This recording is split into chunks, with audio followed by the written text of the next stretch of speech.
It's January 5th, 2026. It says January 2025 on my notes, so clearly I am way ready to go. I'm at Joel Pearl, thejoelpearl.com, and it's time to get in the weeds.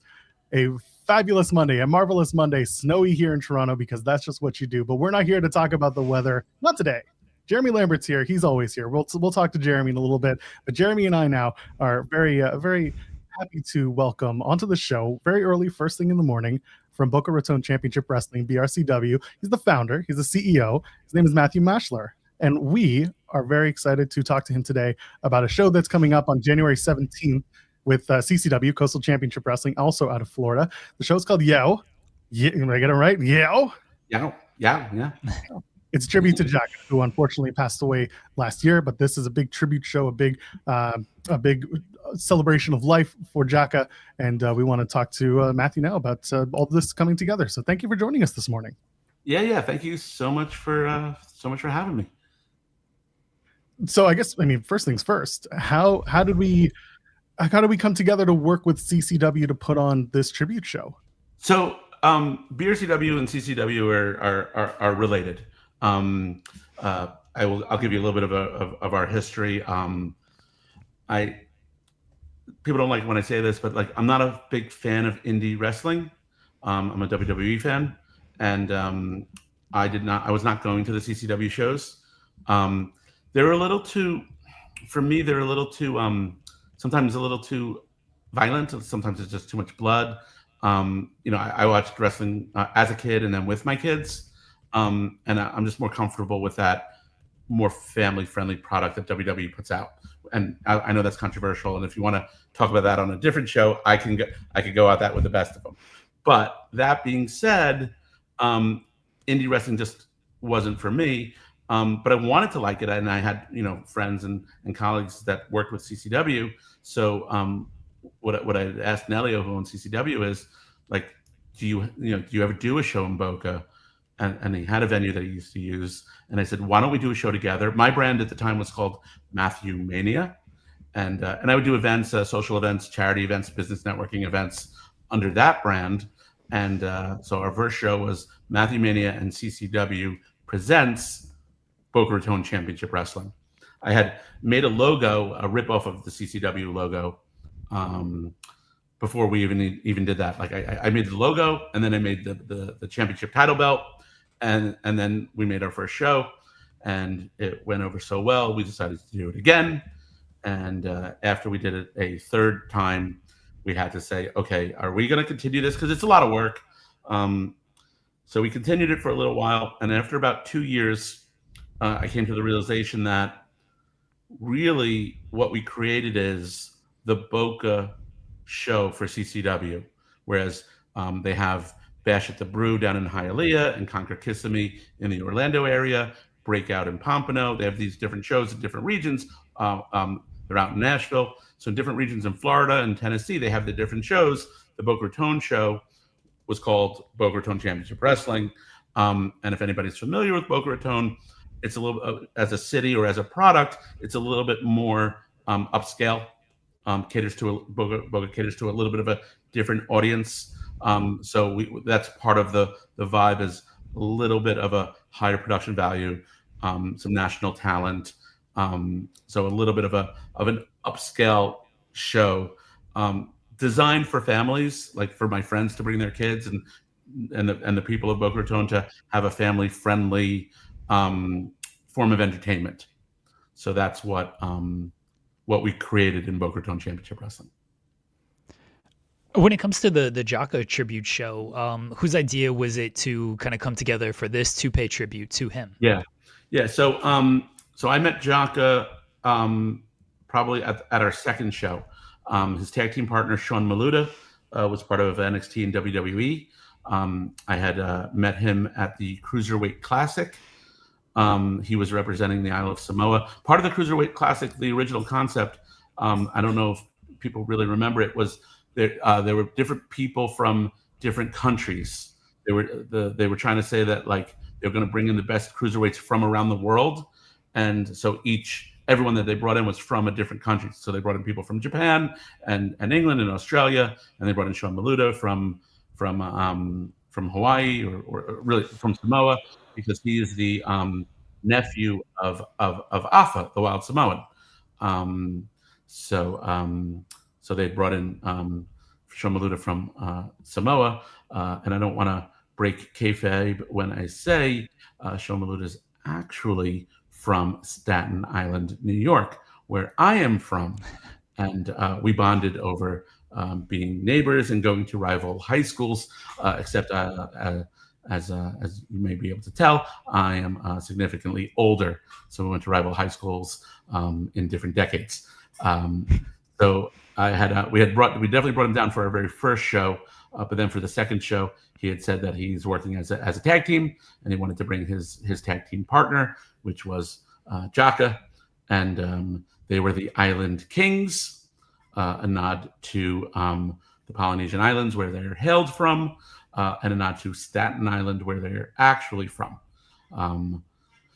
Jaka did not go to the same high school as myself or Sean. He went to a different Staten Island high school, but we were, not that I didn't think of myself as an Island King, but we were Staten Island guys, but they were the Island Kings, and they've been a significant part of Boca Raton Championship Wrestling from the beginning. They were tag team champions, I believe. No, I didn't do my homework. Did they?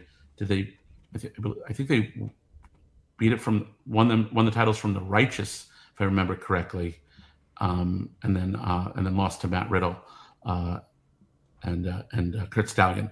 I could be wrong. I don't remember. I am actively looking for BRCW historian, someone who can help me record all this and get the content out. And we've been building our Wikipedia, so I want to keep all my title changes there.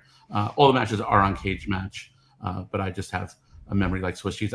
I'm continuous forward motion, so it's hard for me to remember backwards. So Jaka was a very important part of BRCW, the Island Kings, from the beginning, and eventually they formed a faction with Noah Kekoa from Hawaii and Cesar Bonini, and they became the Sons of Boca. And before the show started, before we recorded, when Joel, Jeremy, and I were just talking backstage, Joel had mentioned a mutual friend of ours, Val Capone. And I don't know if anybody knows. I don't even know if people on my creative team know. The Sons of Boca, actually, that term came from Val Capone. On commentary, she called this faction a bunch of SOBs. And we turned the SOBs into the Sons of Boca. So it's one of the, what it is? I like to make family friendly, but when kids realize they could say like a bad word or boo an adult, they get really into it. It's fun watching a 9-year-old boo somebody, and especially when they boo Noah Kekoa. He is a good villain, a good heel to boo.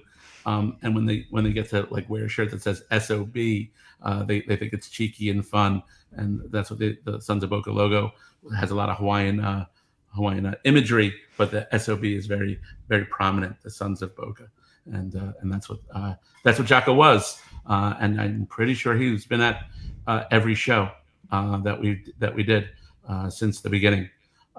So tag team that turned into one of the most dominant factions of our company, and we miss him very much. We're all just if you haven't heard, or if you didn't know, and if we didn't say it, he had passed away a few months ago, and very young age, and it's quite devastating.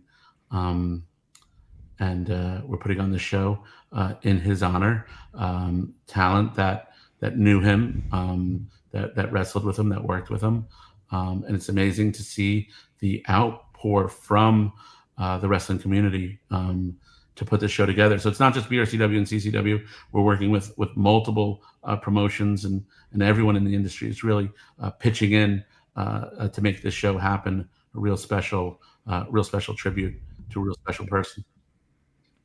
Speaking of Jaka working with BRCW and being as involved as he was, clearly he had an impact not only on his peers but also on you. I'm curious about what he gave to you as a talent who was coming to work, and what impressions he left and kind of what he brought backstage to his fellow peers?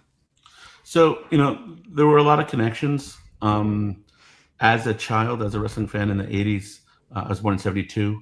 So I was watching wrestling from the late 70s to the late 80s. But often Sika the Wild Samoans were my absolute favorites. And so, Sean Maluta being Alpha's nephew and Jaka wrestling in that imagery in their honor is always something for me. So I'm a sucker for a good Samoan drop.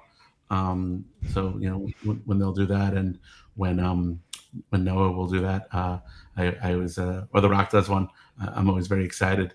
It's such a when people talk about like signature moves, right? It's a signature move that so many wrestlers have used, but you have to have that relationship, right? You have to somehow have a connection with Alpha and Sika. So whether it's Yokozuna or The Rock or even or the Usos, Naomi, right, or anyone, or Rikishi, right, doing that Samoan drop, like every one of them, Umaga, right, every one of them brings me back to being a little kid eating popcorn at Madison Square Garden. So Jaka has that, and he was a good heel. He was always interactive with the fans on their entrances. My little nephew Jaka was his absolute favorite, and Jaka would always get into his face and stick his tongue out, and he just he knew how to work the room, and he had presence.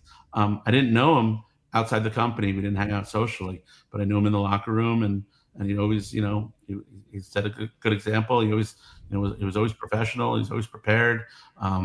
Never complained.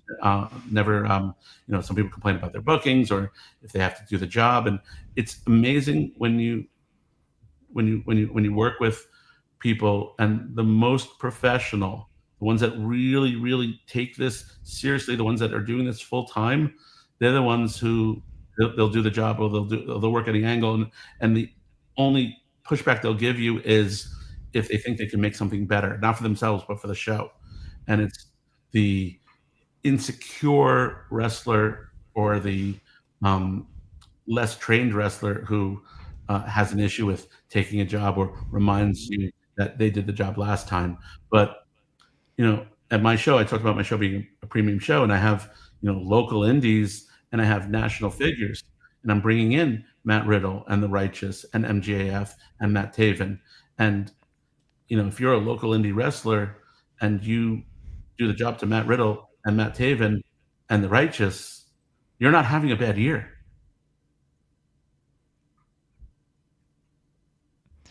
I wanted to ask about, you mentioned it being a premier destination, and Shayna Baszler recently showed up. I think it was like her second booking after leaving WWE. You mentioned MJF, QT Marshall has been there, but one name who's been there, I think from almost the very beginning, and one of the nicest, most energetic guys in the world, Mark Long, who is a champion and a commissioner of the promotion. What's it like working with Mark, who, for people who don't know, he's from The Challenge. He's the godfather of MTV's The Challenge. But yeah, because originally his first MTV show was The Real World. And then he did the Real World Road Rule Challenge, and that's when he met The Miz, right? When the Miz was doing Real World. So Mark has become a good friend of mine and of ours, and we met several years ago doing a charity event. We were supporting a charity event for Give Kids the World Village in Orlando that supports all the different Wish charities. When they send someone to Orlando to go to Disney World, Give Kids the World Village has the hotel that's equipped with all the special needs that any of these kids need, and they respond to hundreds of wishes from or thousands of wishes from hundreds of different wish granting organizations like Make-A-Wish. That's obviously the biggest one, and it's an incredible organization. So we met at an event that they were doing, and we got to talking about wrestling, and he was a fan, so we we decided to go together to the next Raw or SmackDown that was in Orlando. My partner Neil and I live in South Palm Beach County, so it's about 3.5 hours from Orlando, so it's easy to go up and down for the day. So we became friends with Mark over the years. So when we started the company, he was I brought in all my friends, and he was like, hey Matt, can I wrestle? And I was like, sure. And he worked with so one of our wrestlers, and we did some training. We do have CCW does have our school in Pompano Beach, so we do train there. But Mark was able to train in Orlando and have a match, and then ultimately we built a show around it. We called that show Challenge Accepted, and we brought in a lot of reality stars just to watch, and it was Mark Long versus Matt Cardona, which is amazing that we're able to put that together. And Mark even put Matt through a door because we didn't have a table. We had to put him through a door. And I don't like to break kayfabe, but we'll break kayfabe a little bit. Cardona was going to go over because he's wrestling someone that's not really trained, but because it was Challenge Accepted, and because Mark just had so many of his friends and fans there, and usually you lose in your hometown in front of your family, but like the place was going nuts for him. It was so exciting that first Challenge Accepted that we did, and I was surprised shocked that Mark won the match, and I spoke to them afterwards, and Matt really called it in the ring, and that just shows what a professional, amazing, in-tune guy Matt Cardona is, that he's able to read the room, read the audience, call it on the fly, and put Mark Long over. Because again, he's a professional. He knows it's not going to hurt him. If he was, jobbing to some local, the promoter puts a championship on themselves, and he's is superseding everyone. It's a different story. But Matt knew that he would not be harmed, and it would put Mark over. So we created the All-Star Championship for Mark, because his TV show was Challenge All Stars. He was a producer of Challenge All Stars. So we created the All-Star Championship for Mark, and made a little mini version of it for Mark's mom. And it's really, I view it as more of an honorary belt. It's not really something that he has to defend, but he has defended it a few times. So we did a charity show in Orlando in December, and Mark came in and had defended his All-Star Championship, and it's just a lot of fun for many reasons. I'm kind of like living a Mark's dream by being able to these matches together and put these things together and have my friends help me. And it's really been absolutely amazing. So it's great that you have Mark, but I need to know, has your suit dried from Johnny Fairplay pushing you in the pool? Oh my goodness, we did the ring. The ring was so close to the pool, and Johnny Fairplay I was trying to break it up, and somehow I ended up in the pool in my suit with a microphone. I was nervous that I was going in. I was looking at that microphone because I don't know, electric shock or something. I was nervous about that microphone. Those things just die. You won't get shocked. They'll just, that's it. Yeah, but can you imagine? The suit's okay. I took it to the dry cleaner. It seemed wrinkled, like you get wool like that in the suit, and then chlorine and stuff in it. But I took it to the dry cleaner, and it does look okay. Glad that it didn't get fully ruined there with everything. I got other suits. Always good to have other suits. One of your champions is a good friend of the show. Well, a friend to some of us on the show. But Steve Macklin is can you say mean things about Steve Macklin? Macklin sucks. There we go. I mean, there's no other way to put it. We fucking hate that guy. Or clip this and send it to him. Clip that, DM it. Send it to him. He got into my face on that same Challenge Accepted show, and I got nervous because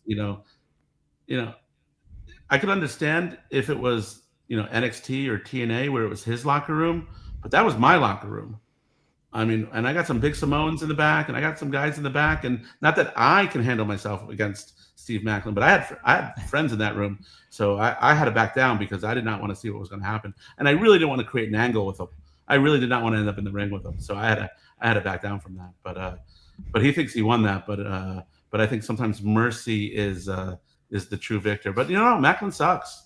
You can ask anyone. We even sell those shirts at the merch stand. And I got to tell you, when he was in NXT, he was Steve Cutler, and we used to boo the shit out of him, and it was so fun. And like, I was always a good guy, right? Like I said, I don't like the indie wrestling because it's just a little too intense for me. I'm a face, and I had trouble booing people, but like, with Tommaso Ciampa's heel run and with Macklin, when I would see like old ladies he was Steve Cutler at the time, Cutler, you suck, and little kids, like, I started getting into it. I started like really learning how to boo people, and it was Macklin and Noah Kakoa and Ciampa in NXT. All of them. Let me talk about Noah Kakoa for a second before I get back to Macklin. I disliked him so much in NXT that I went back to pictures, and I have pictures. I have thousands of pictures from when NXT used to do all those local shows in Florida. I found none of Noah Kakoa, not in the background, not in the meet and greet, none. And I have pictures of everyone.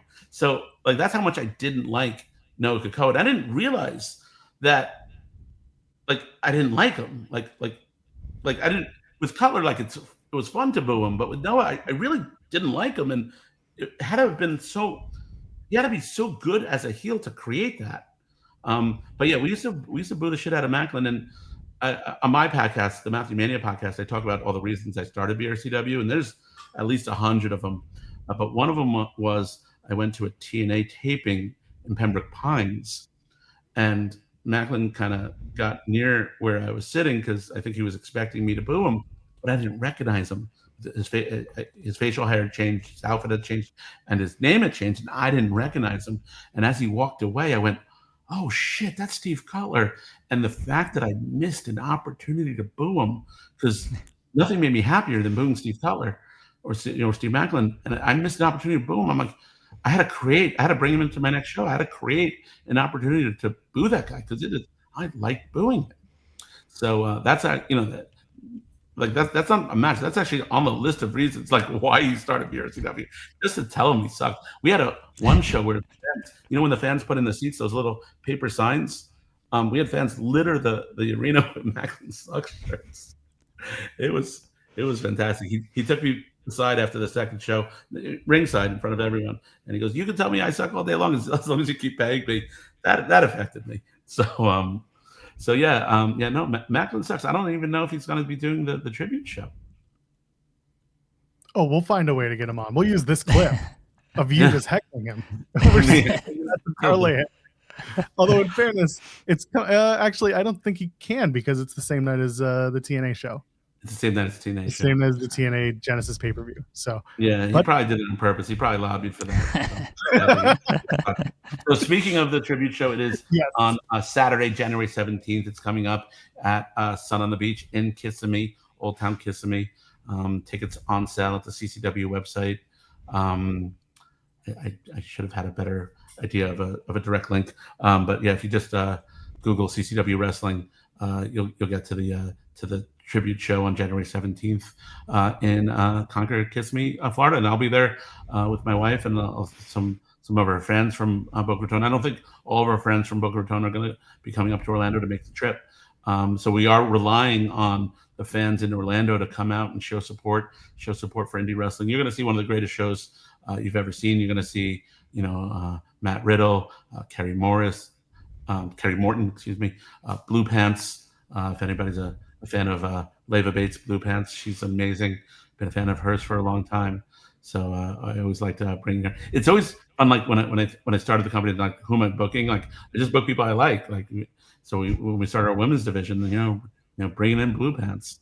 From CCW, we have Skits and Jaden Jenkins, very popular down here in South Florida. and as I mentioned, I think I mentioned, that we have Matt Riddle working with his old Catch Point stable, because Jaka did work with those people at Catch Point.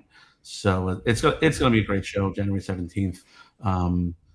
Jeremy, where are you based out of? I'm in Ohio. Ohio. Yeah, it's a short drive. Yeah. Short drive to Orlando.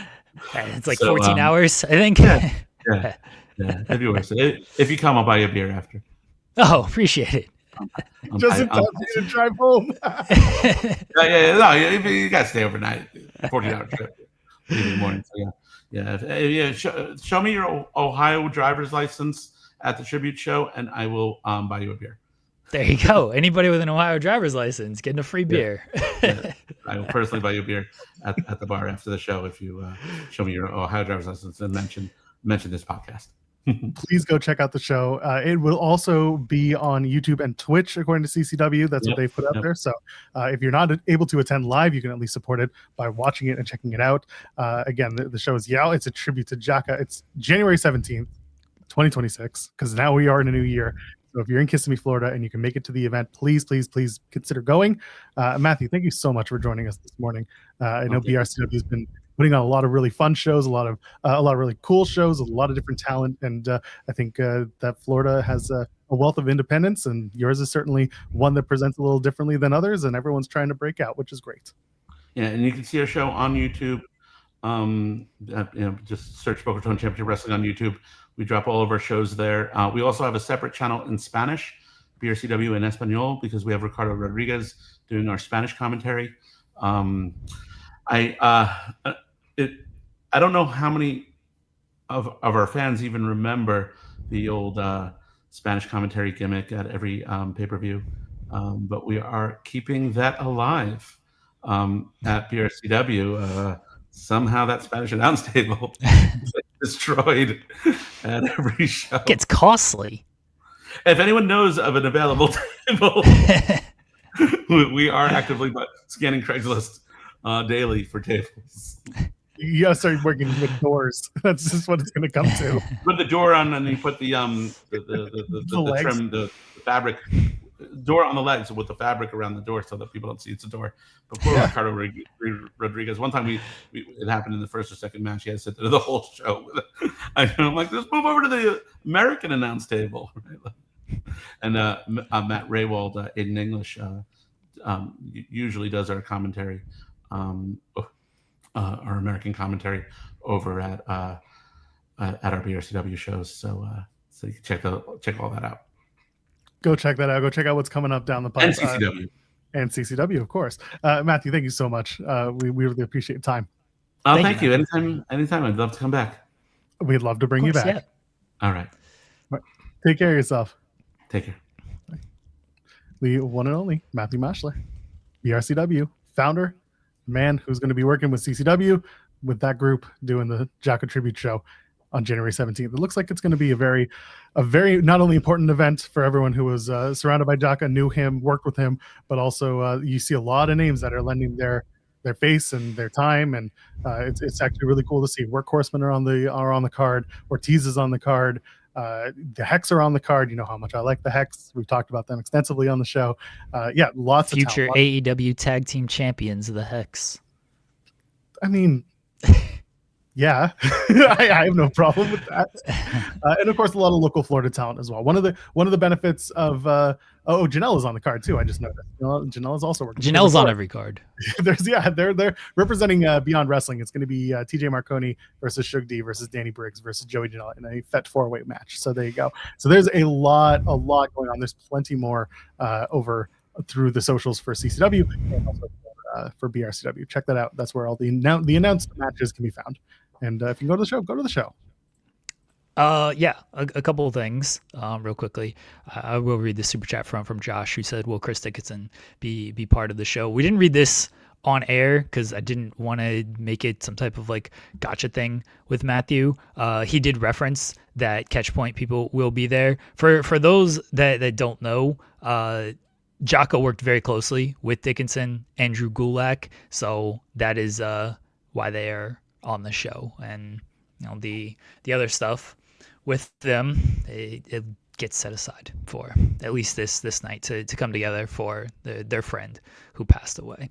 But again, Matthew did kind of reference that they would be there, and it's a tribute show to Jaka. You know, that's who it's about on January 17th. And I think that Eddie Kingston is also on this card, so yeah, that's a big deal. That Eddie again. Save the best for last.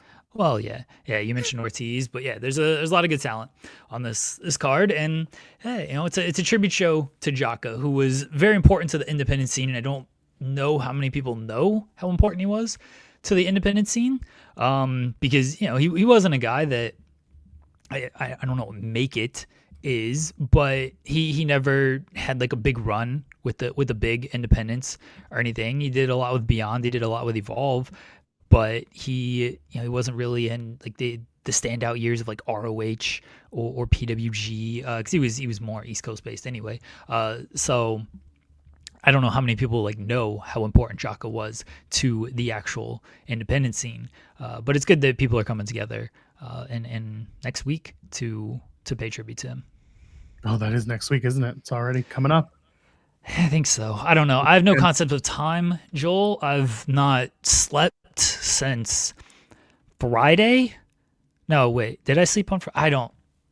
The airport bar is closed, Jeremy. Everyone's back to school. We're back. It's Monday. Well, not everyone's back to school. We still got sick kids here, Joel. So it looks like you're back at your desk. It looks like you're back in your normal surround. I am fortunately back at my desk. Yes. I would say that I've slept in my bed, but I haven't because I have not slept. So I continued to sleep on the floor I got home from Virginia from visiting my mom on Tuesday of last week. It's been almost a week now since I've been, I guess technically it has been a week depending on how you look at days. I got home on Tuesday, Wednesday, Thursday, Friday, I slept on the floor. Saturday and last night, I could have slept in my bed, but Saturday and last night, where I'm doing the Tanahashi, there we go. Saturday and last night was the New Japan shows, so I didn't actually sleep. So I'm gonna just say for to make it more dramatical, I've not slept in my bed since last Friday before I left for Virginia. I've got no sleep these past couple of days. I'm very tired. I'm exhausted, but I'm here. I'm here for you people. Oh, you people! Don't lie. Don't lie. I look terrible. You don't look that bad. Maybe it's just the bright light. The lights are keeping the bags from coming under your eyes. Though, at least the lights, I'm not red. You know, I was very red. Red? Wow. I don't know. I was very red last week because I was doing the show from various locations. Yeah, I'm not red today, so that's a positive sign. I guess before we get into things, I'll read this other super chat. This is also from Josh. We appreciate you, Josh. We're on the main channel today. I don't think we mentioned that. Yeah, we should probably talk about that. Get the super chat, and then we'll actually set things up, because when we have an interview right at the top of the show, it's like we got to do the interview, but then we got to actually like set the show up, because So Josh says here in New England, Jaka and Dickinson do patrol were a big deal. Okay, I don't think Josh you were trying to do like a gotcha thing with Matthew. It seems like you understand that Dickinson is very closely tied to Jaka. We appreciate you, Josh. Thank you. Yeah, absolutely. So it's Main Channel Monday. Hi, you've found allegedly. Us. We're here. For those who don't know, this is the morning show that we talk about very, very frequently. It's called In the Weeds. We do this every single day, Monday through Friday, 10 a.m. Eastern till it's usually just afternoon. Sometimes it's later. Sometimes it's not. The last few days before the break going into Wrestle Kingdom, we took it easy. We did 2 hours. We just kept it to 2 hours. It's been a crazy couple of weeks, but we're here. We're back.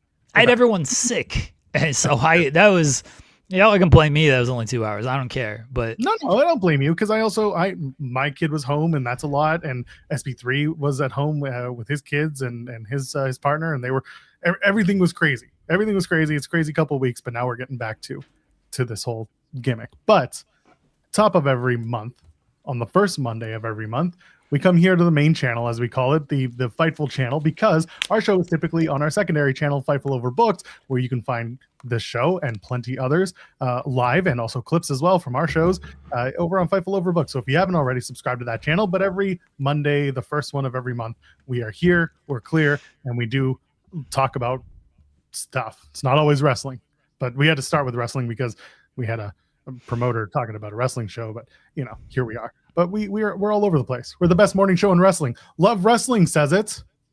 That's right. They do. That's right. We won an award. We deserved it. True. Yeah. Everyone else. No, we don't have to mention who the others were. We won. That's all that matters. No, we should mention them. We beat them. Oh, we did. You know who we beat? Yeah. The most importantly of all. Let's see. Do I have it?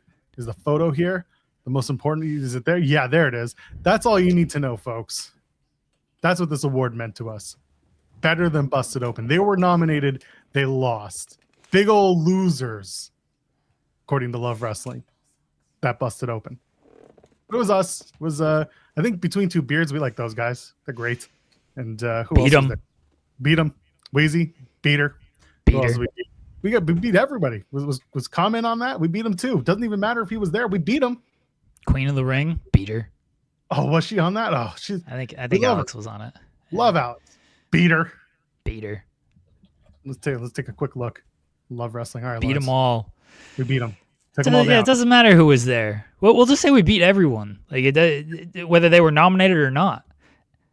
Because if they didn't get nominated, that means they didn't get nominated. They weren't even good enough to get nominated. Wow. So we beat them as well. We did. We deserved it. And you know who didn't actually win it? Kimmy. Kimmy was not part of the nomination here. No, it was just the big three. What the fuck, Kimmy? Well played. We beat Bully. Already a Hall of Fame moment. That's right. Jot this down. January 5th, 26. When we do the Wheaties for next year, the 59th annual Wheaties, this moment might just be one of the winners. Since we're on main channel, I'm going to shoot myself in the foot. Not literally. Let's go. Don't do that. That happens on other podcasts, not ours. Does it?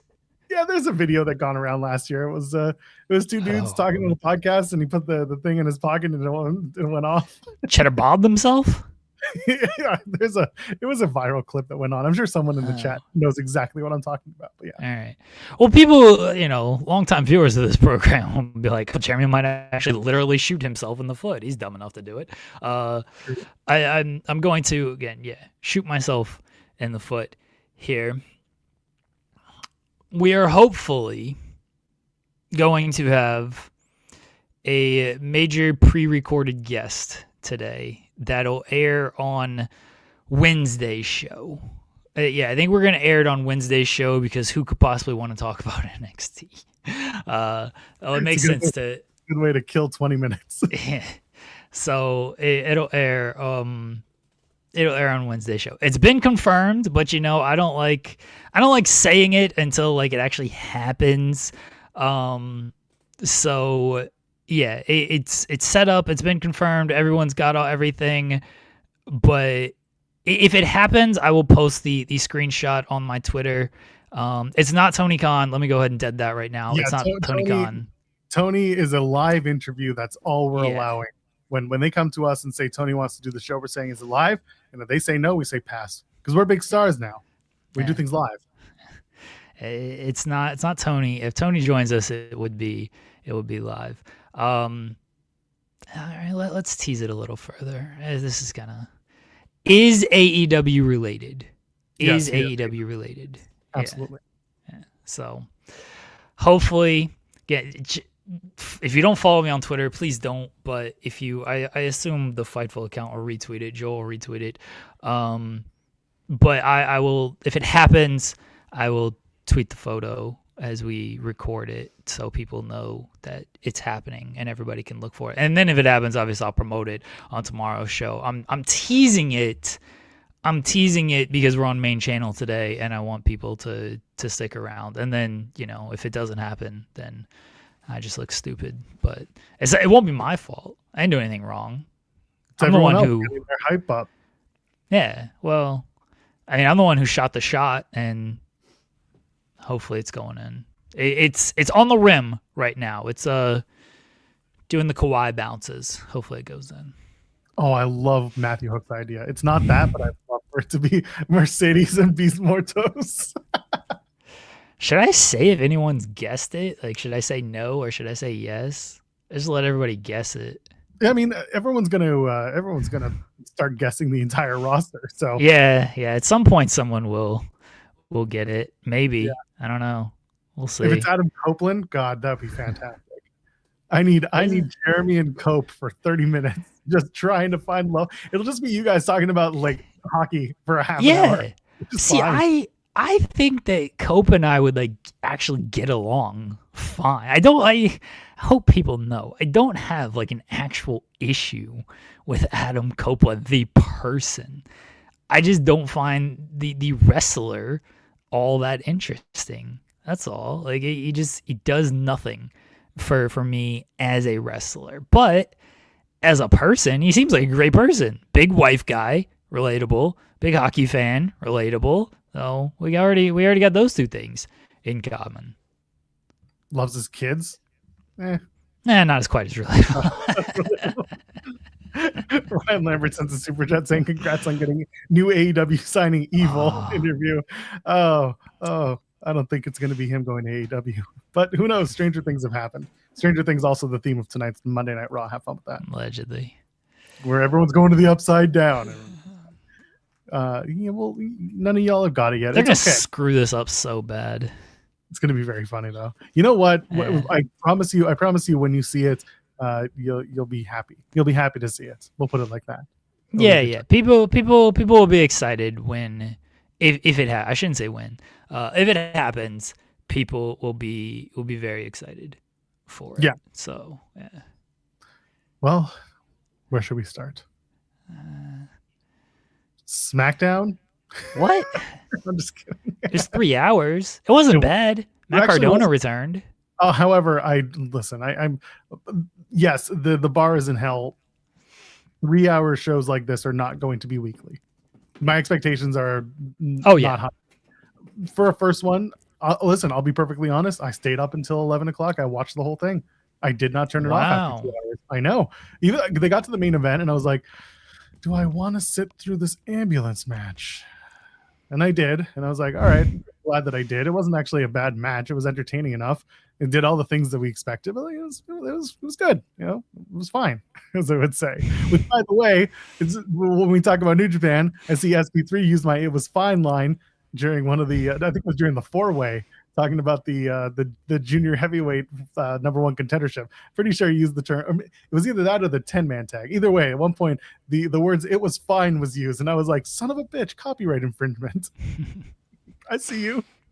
The ambulance was not colorful. It was very red and white, not to be confused with Canadian colors. Brandon Thurston was not driving the ambulance, unfortunately, because they were in Buffalo. Thought for sure he would be the guy driving the ambulance. Don't know why. Would have been nice. Could have been. Yeah. They didn't show the ambulance driver. I will say the finish was hilarious because they opened up all 3 doors, and I was like, are they going to do anything with that 3rd door? And then they didn't. They just closed all 3 doors. Is this for dramatic effect? I think because Ella was there, our pal Ella J. She mentioned that they had to get someone in to unlock something. Yeah. Truck, and I think that's what happened was they opened the door so that someone could sneak in and unlock the 2 main doors. Well, you see Priest, like he tries to open the back doors. That's what it was. Okay, and he can't, so he has to go around to the side to open the side door, and then he can open the back doors. Yeah, I thought when like he tried to open it and it was locked, I was like, oh shit, who's about to pop out? Because otherwise, why are they locking it? That seems like it's the finish. And it turns out they just stupidly locked it, and they had to get someone in there to unlock it. It was a good match. One last rib from Rhea. just Yeah. one last time. It Yeah, was- man, it was fine. It was fun. Yeah, it was a good match, and you know, like it wasn't a choke slam. He just pushed him off the he pushed him off the ambulance, but it was good overall. And now we'll see what the hell they're doing with either of these guys. They'll just have another match, I guess. 4 stages of hell. As they should. I know you were upset that they picked very simple. Yeah, they did. They did the basic stuff. Like, Couldn't be surprised. I mean, you and I talked about Nah. a regular match, then they do a plunder match, and then they do a cage match, and it was exactly as planned. yeah, like it wasn't, and it also wasn't a surprise because they kind of tipped it off with the holiday tour stuff, because Drew and Cody have been working street fights, and then this weekend they were working cage matches. So they tipped it off completely of what they were going to do, which, okay, you know, I was just hoping for something a little bit more spectacular, and they went with the basic kind of stuff. So it'll be good. Drew's got to win though. He's got to win. Like if he loses this, just he's done. The problem is you. So yes, I agree with you. He has to win.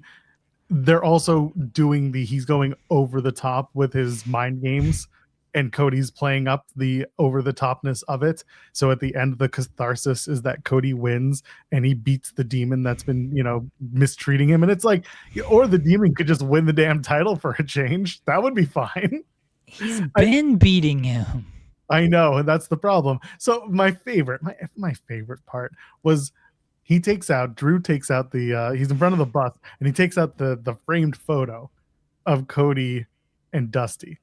And Cody's like, don't you dare. I'm like, Cody, you can get that thing on wallpapers.com. I swear to God, I posted the link. Use an aura frame. You can use an aura frame. That would probably be a little more expensive. But like, you could do this. You could just get the frame. You can get a new frame, because that was a cheap ass dollar store frame, and the 44-cent print.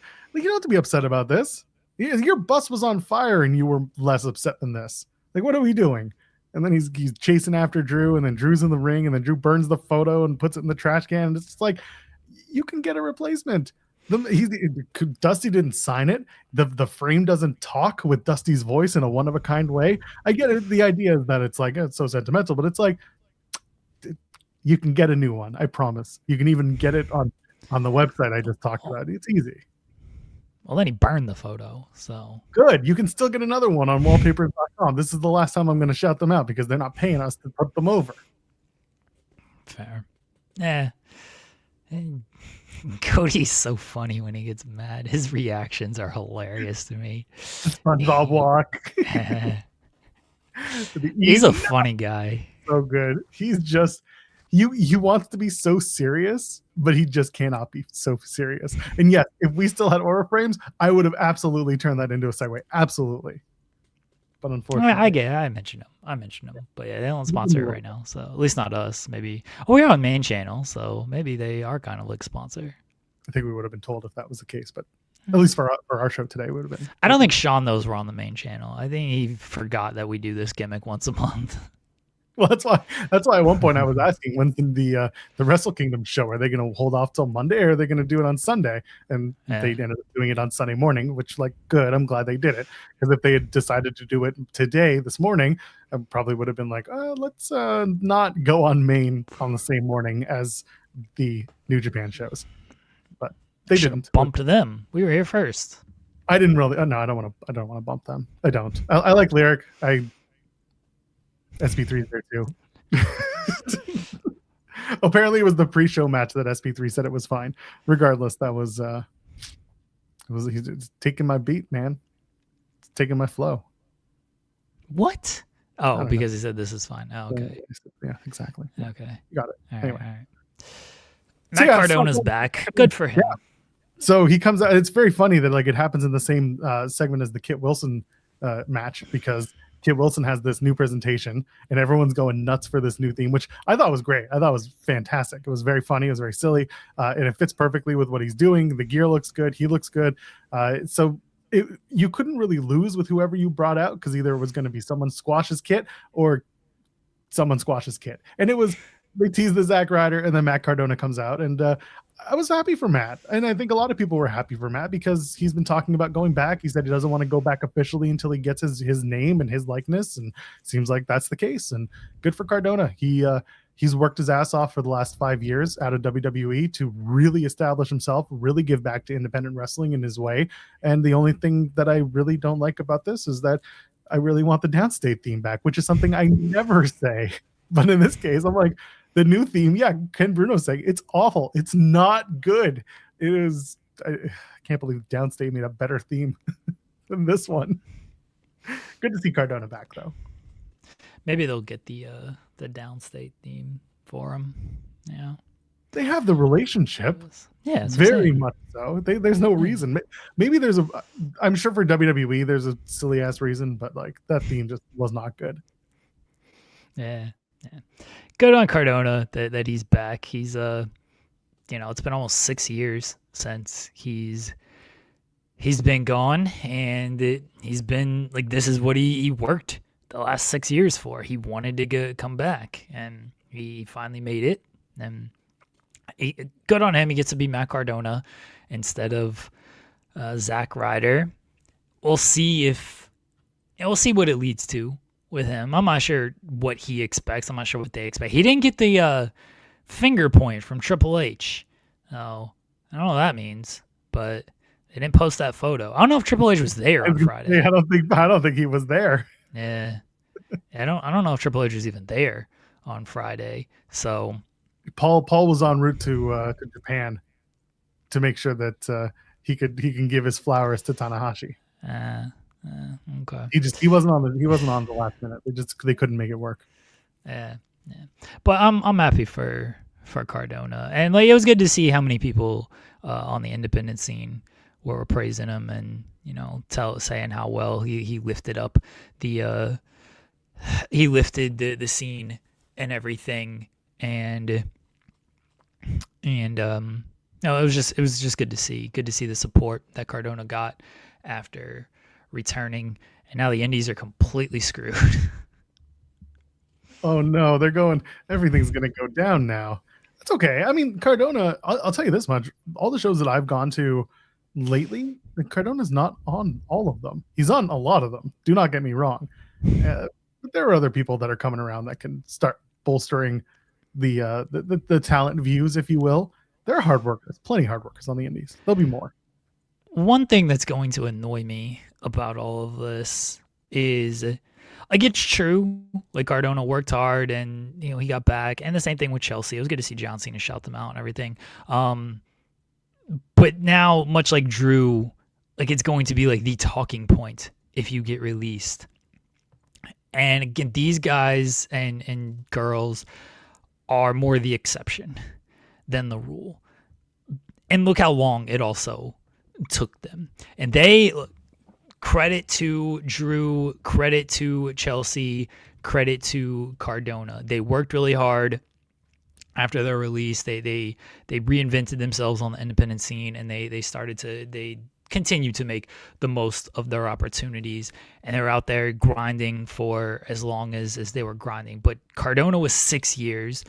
Chelsea wasn't quite that long. Chelsea was like 2 years, so not quite as bad. And I think with women, it's the talent pool's a little less, so it might be a little bit easier to work yourself back in. Drew was 3 or 4 years he did it, so you can get there.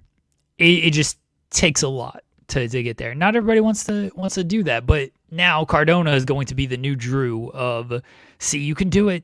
Don't let this deter you from following your dream. If you get released, you can get back here.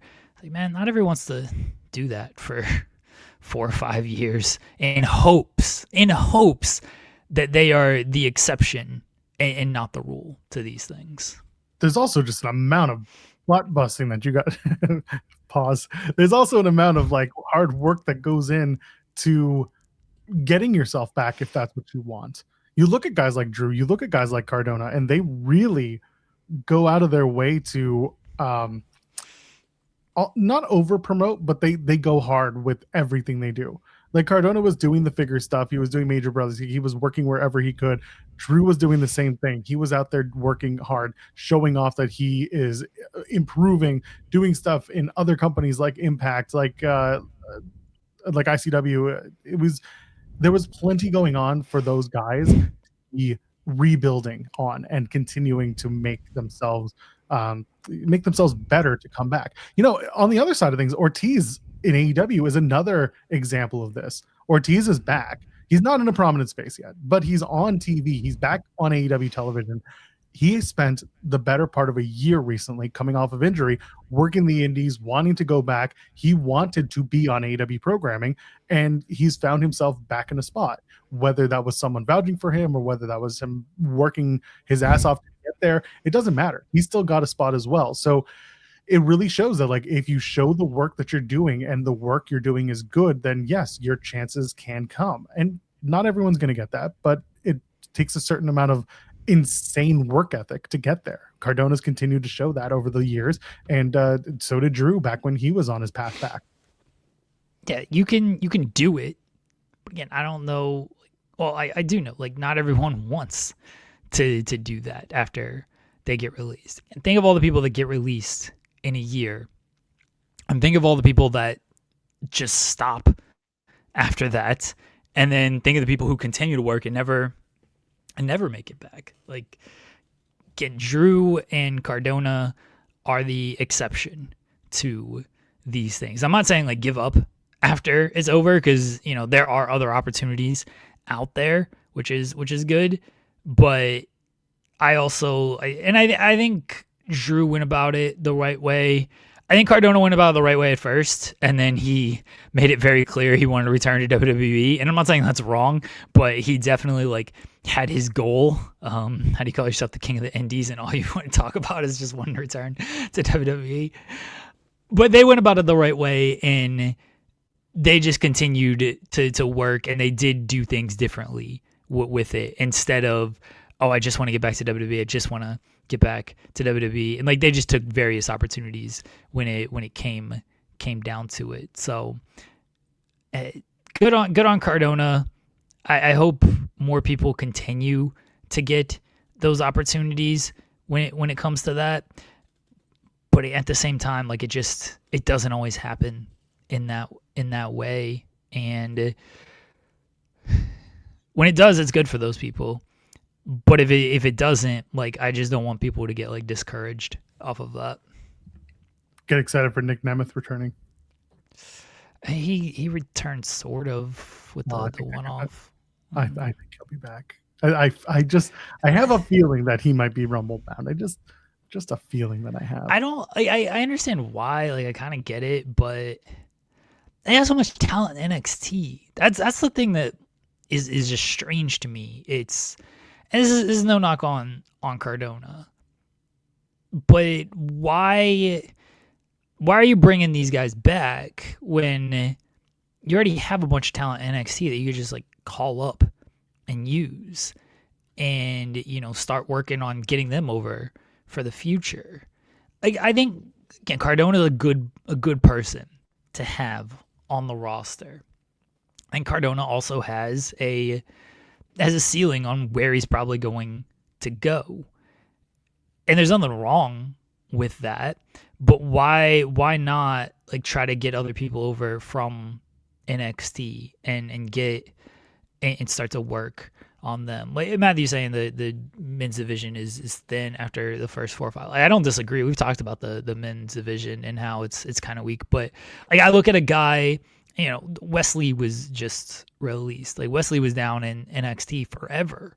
Like, why couldn't he come up? He's not going to fill Cardona's exact role, but why couldn't he come up and just be a player on the main roster? Tony D'Angelo, they gave you a here, damn, stop asking about him return, and they ain't done shit with him.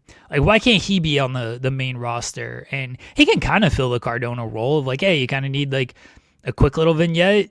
D'Angelo can do that. You need like a match, like D'Angelo can do that. Like, I see what Cardona does that D'Angelo can't do, but D'Angelo also just hasn't had like the opportunities on the main roster. Cardona's more established, but why not give those opportunities to someone like Tony D'Angelo, who has been in developmental for like 4 years now and continues to stay in developmental?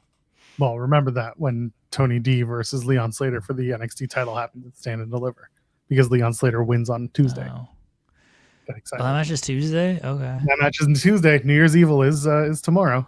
Allegedly, unless something happens and then changes that. But no, that is what's going on. Listen, things continue to change because unfortunately there are injuries abound in really all the promotions. I mean, on Saturday, Scorpio Sky was replaced on Collision. So Scorp was out for that match with Shelton Benjamin.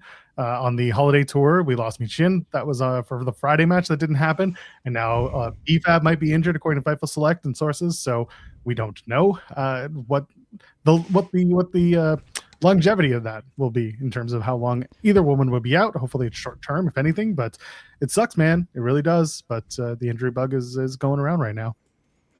Yeah, they're bringing up Jordan. They could definitely use her. They could use a.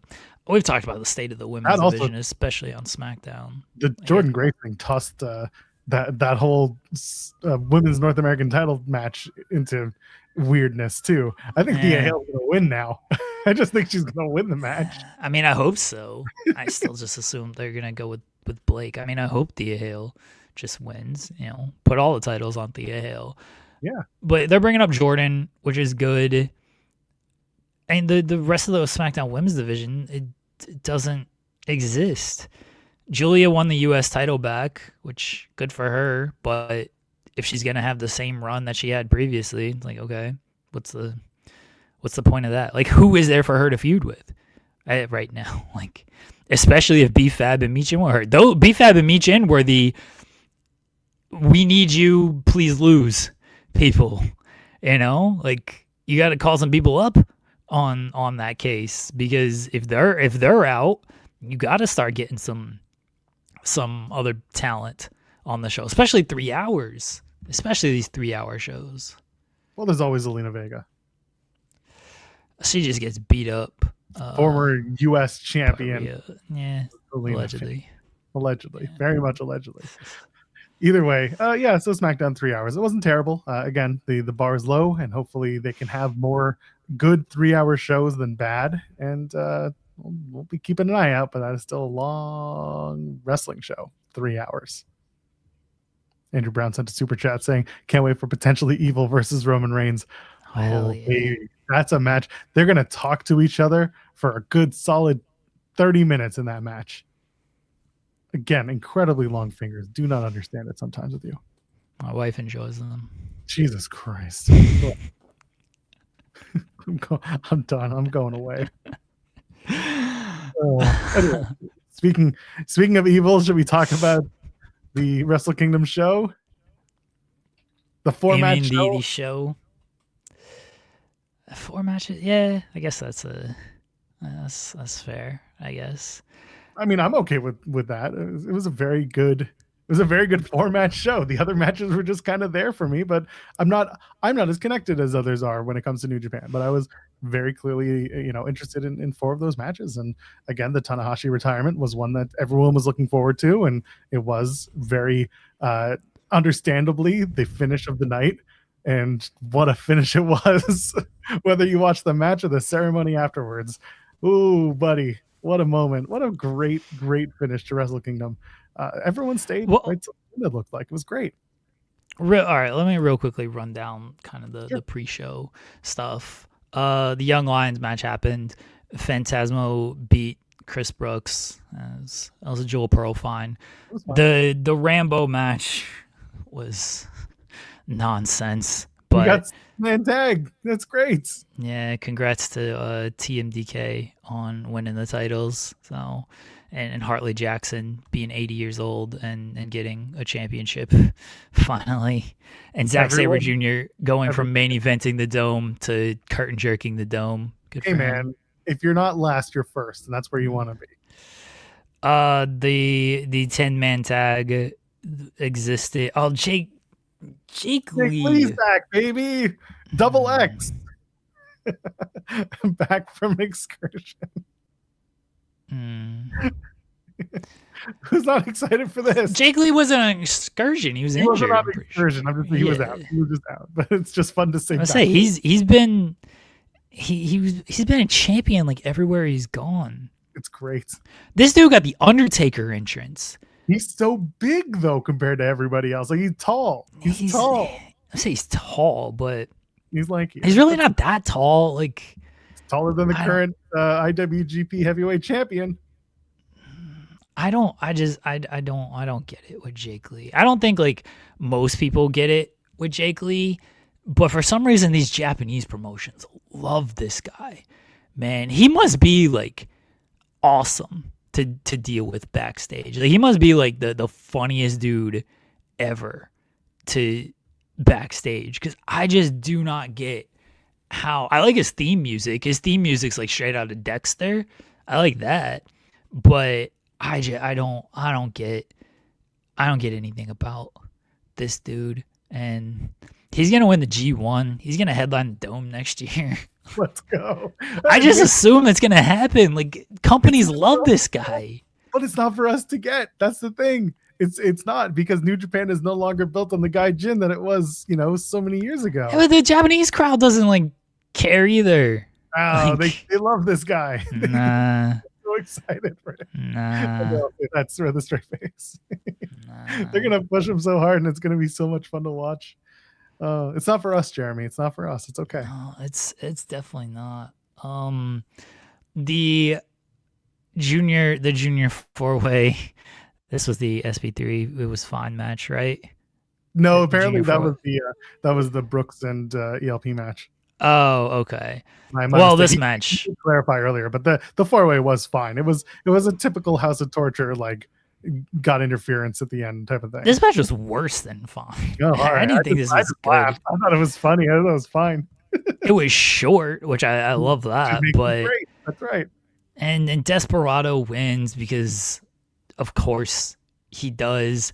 They were like, "Oh, we're putting the junior tag titles on Fujita tomorrow night. We don't need him to win this match. We'll just go with Desperado because we love Desperado." So that was we'll call it the undercard. Joel said it was a 4-match show, which was factual, because the women's title match, the double women's title match, Suri and Saya Kimitani, this match was great. So good. Dude, watching those two women beat the shit out of each other. Not just kick the shit out of each other. It was such a great kick match. They went at it. I thought it was a really, really strong match. Of course, it being for the New Japan Strong and IWGP women's titles, it worked. It was such a good match. I loved watching it. So I wish it got a little bit more time. Like I expected it to be in the like 12 to 14 range. And it was all of the matches except for the two mains were like under 15. Yeah, well, if Jake Lee cut his entrance by 20 minutes, then they could have gotten more time with this match. You could have cut the Rambo short as well. Yeah. The Rambo felt like it lasted 3 hours. I was like, who is this for? Can we just move on from this?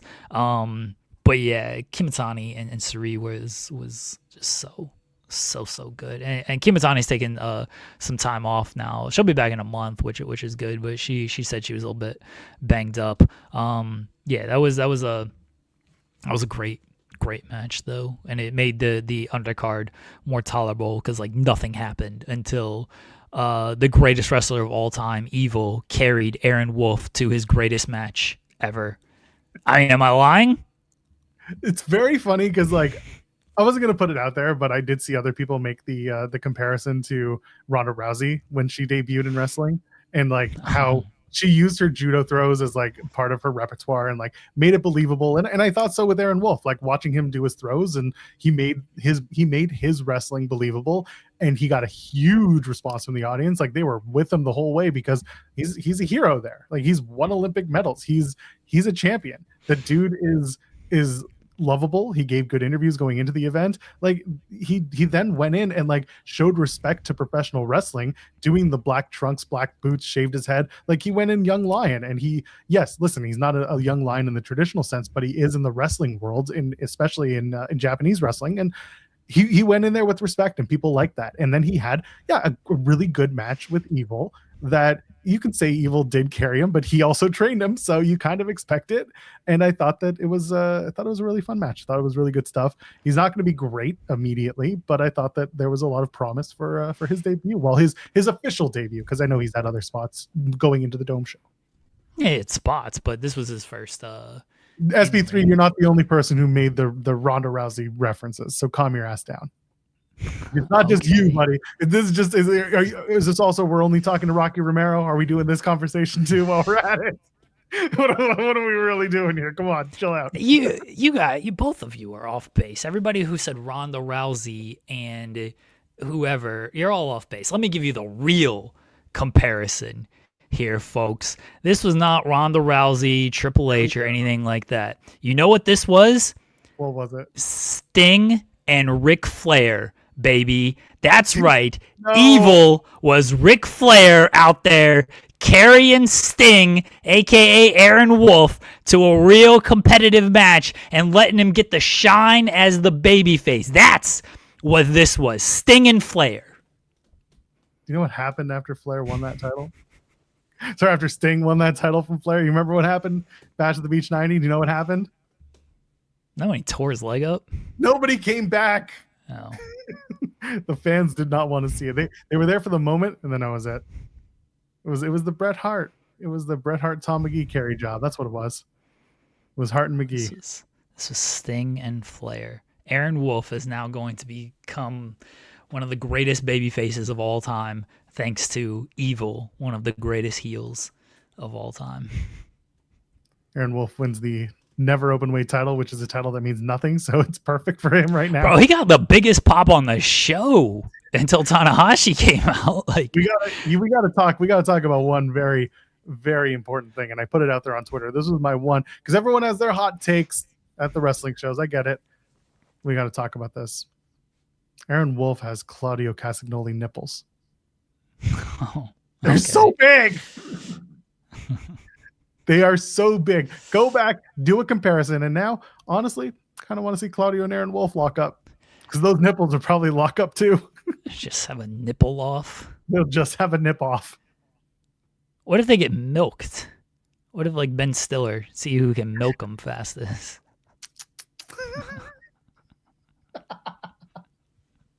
Listen, go back and watch it. You can see it. The entrances were great. All the stage was fantastic. I loved the look of that stage for Wrestle Kingdom this year. I thought it was really, really good stuff. Beautiful look. Very, what's the word? Very regal, because they were saying goodbye to Tanahashi. I like the way it was presented, and yeah, the presentation was just perfect for what they were doing, and that was really good stuff. But again, Aaron Wolf, big nipples. I did not notice his nipples, but all right, I'll take your word. I'll take your word for it. Yoda Tsuji beat Takeshita. Who could possibly care about this? No, I'm kidding. Neither of them have big nipples, so who could care?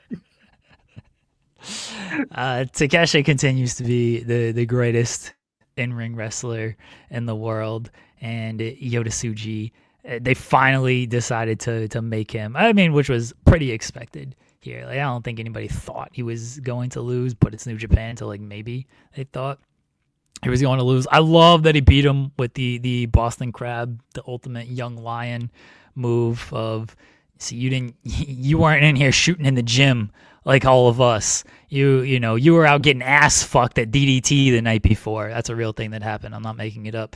So I'm going to submit you with this Boston Crab. Nah, this was, they told a good story going into the match. I know, if you only saw it if you like read Tokyo Sports interviews or backstage comments and stuff, since they know 20-minute soliloquies on their shows, but they had a good story going into the match, and then they told a good story throughout the match. And yeah, I love the closing stretch, and then specifically the finish and Takeshita tapping out to the Boston Crab. And this was a great match, the match of the year for about half an hour, because then. Well, hold on. I do want to point out. I do want to say, I enjoyed going into this with the Tsuji remarks about New Japan being for New Japan and not wanting AEW involvement and not wanting so he didn't really mention Gaijin involvement, but more just New Japan for New Japan, almost the keep Japanese wrestling Japanese, which like is a bit topical in certain circles, but I like that he's trying to say we want to bring our style back and bring our presentation back. I like that that's the way it goes, because I remember Sean talking about like what's Forbidden Door going to look like moving forward. What should it be? And others have talked about it too, right? Forbidden Door was dream matches, and now it's kind of changed to just a bunch of matches involving New Japan and AEW talent. We can bring back the AEW versus New Japan look, and this is a good way to start by having Yota Tsuji want to wave the flag for New Japan and having the IWGP title. And I thought the match with Takeshita was great because it was just fantastic moves, fantastic movement, and just the story being told was fun. I'll leave it at that because you said everything else. Yes, I did compare Aaron Wolf and Evil to Sting versus Ric Flair because that's factually how it was when the greatest heel of all time carries the future babyface of the company. I like this. This is true, though. Why is Yota Tsuji dressed like Carmen Sandiego? Well, he's unbound now, That's so the aesthetic. It doesn't need to be. I'm glad he brought back the IWGP. This was, by the way, this was my idea. This was before. Go back and check the tapes, everybody. When SP3 was yelling at me when I wanted Evil to have a 10-year reign, but I wanted Evil to have a 10-year reign to set up the return of the IWGP heavyweight title with Takeshita, bringing that back. Now it was Tsuji who ended up bringing it back. But there's legitimately an episode where like I pitched this whole thing, and then like 5 minutes after I do my pitch, Tsuji comes out and says like I want to bring back the heavyweight title. And then that's, I took credit for all of that, like on the air. And then that's what happened. He brought it back, and good on him, because that IWGP World Heavyweight title, it never looked good. And the V4, it was so beautiful too. I didn't know why they got rid of it in the first place, except they're trying to combine the legacy of the Intercontinental title and the heavyweight title. And like, this sucks. Just keep the title What's that? And the Divas title. Nah, just keep the title that looks really fucking good. And so I'm glad that Tsuji brought the title back, because that's a good looking title right there. Yeah, I don't understand. Go ahead. I was saying, he brought it back this morning at the New Year Dash show. Yeah, nice I don't understand why Gabe Kidd and Andrade are like, hey, let's fight for the global title. Like, the guy has the world title. Go after that title. I don't understand why Cam Hawkins is here either, but he is. Huge Hiroshi Tanahashi fan. Hey man, shout out to the big haircut Tanahashi on his retirement, man. 2,999 matches. I find some real poetry in him not going for 3,000. Like, just leave it right there. I think that's beautiful. Well, when Naito comes back and they do Naito versus Tanahashi one last time, that'll be 3,000. The Naito, like, John Cena is the only retirement I felt like was a real retirement.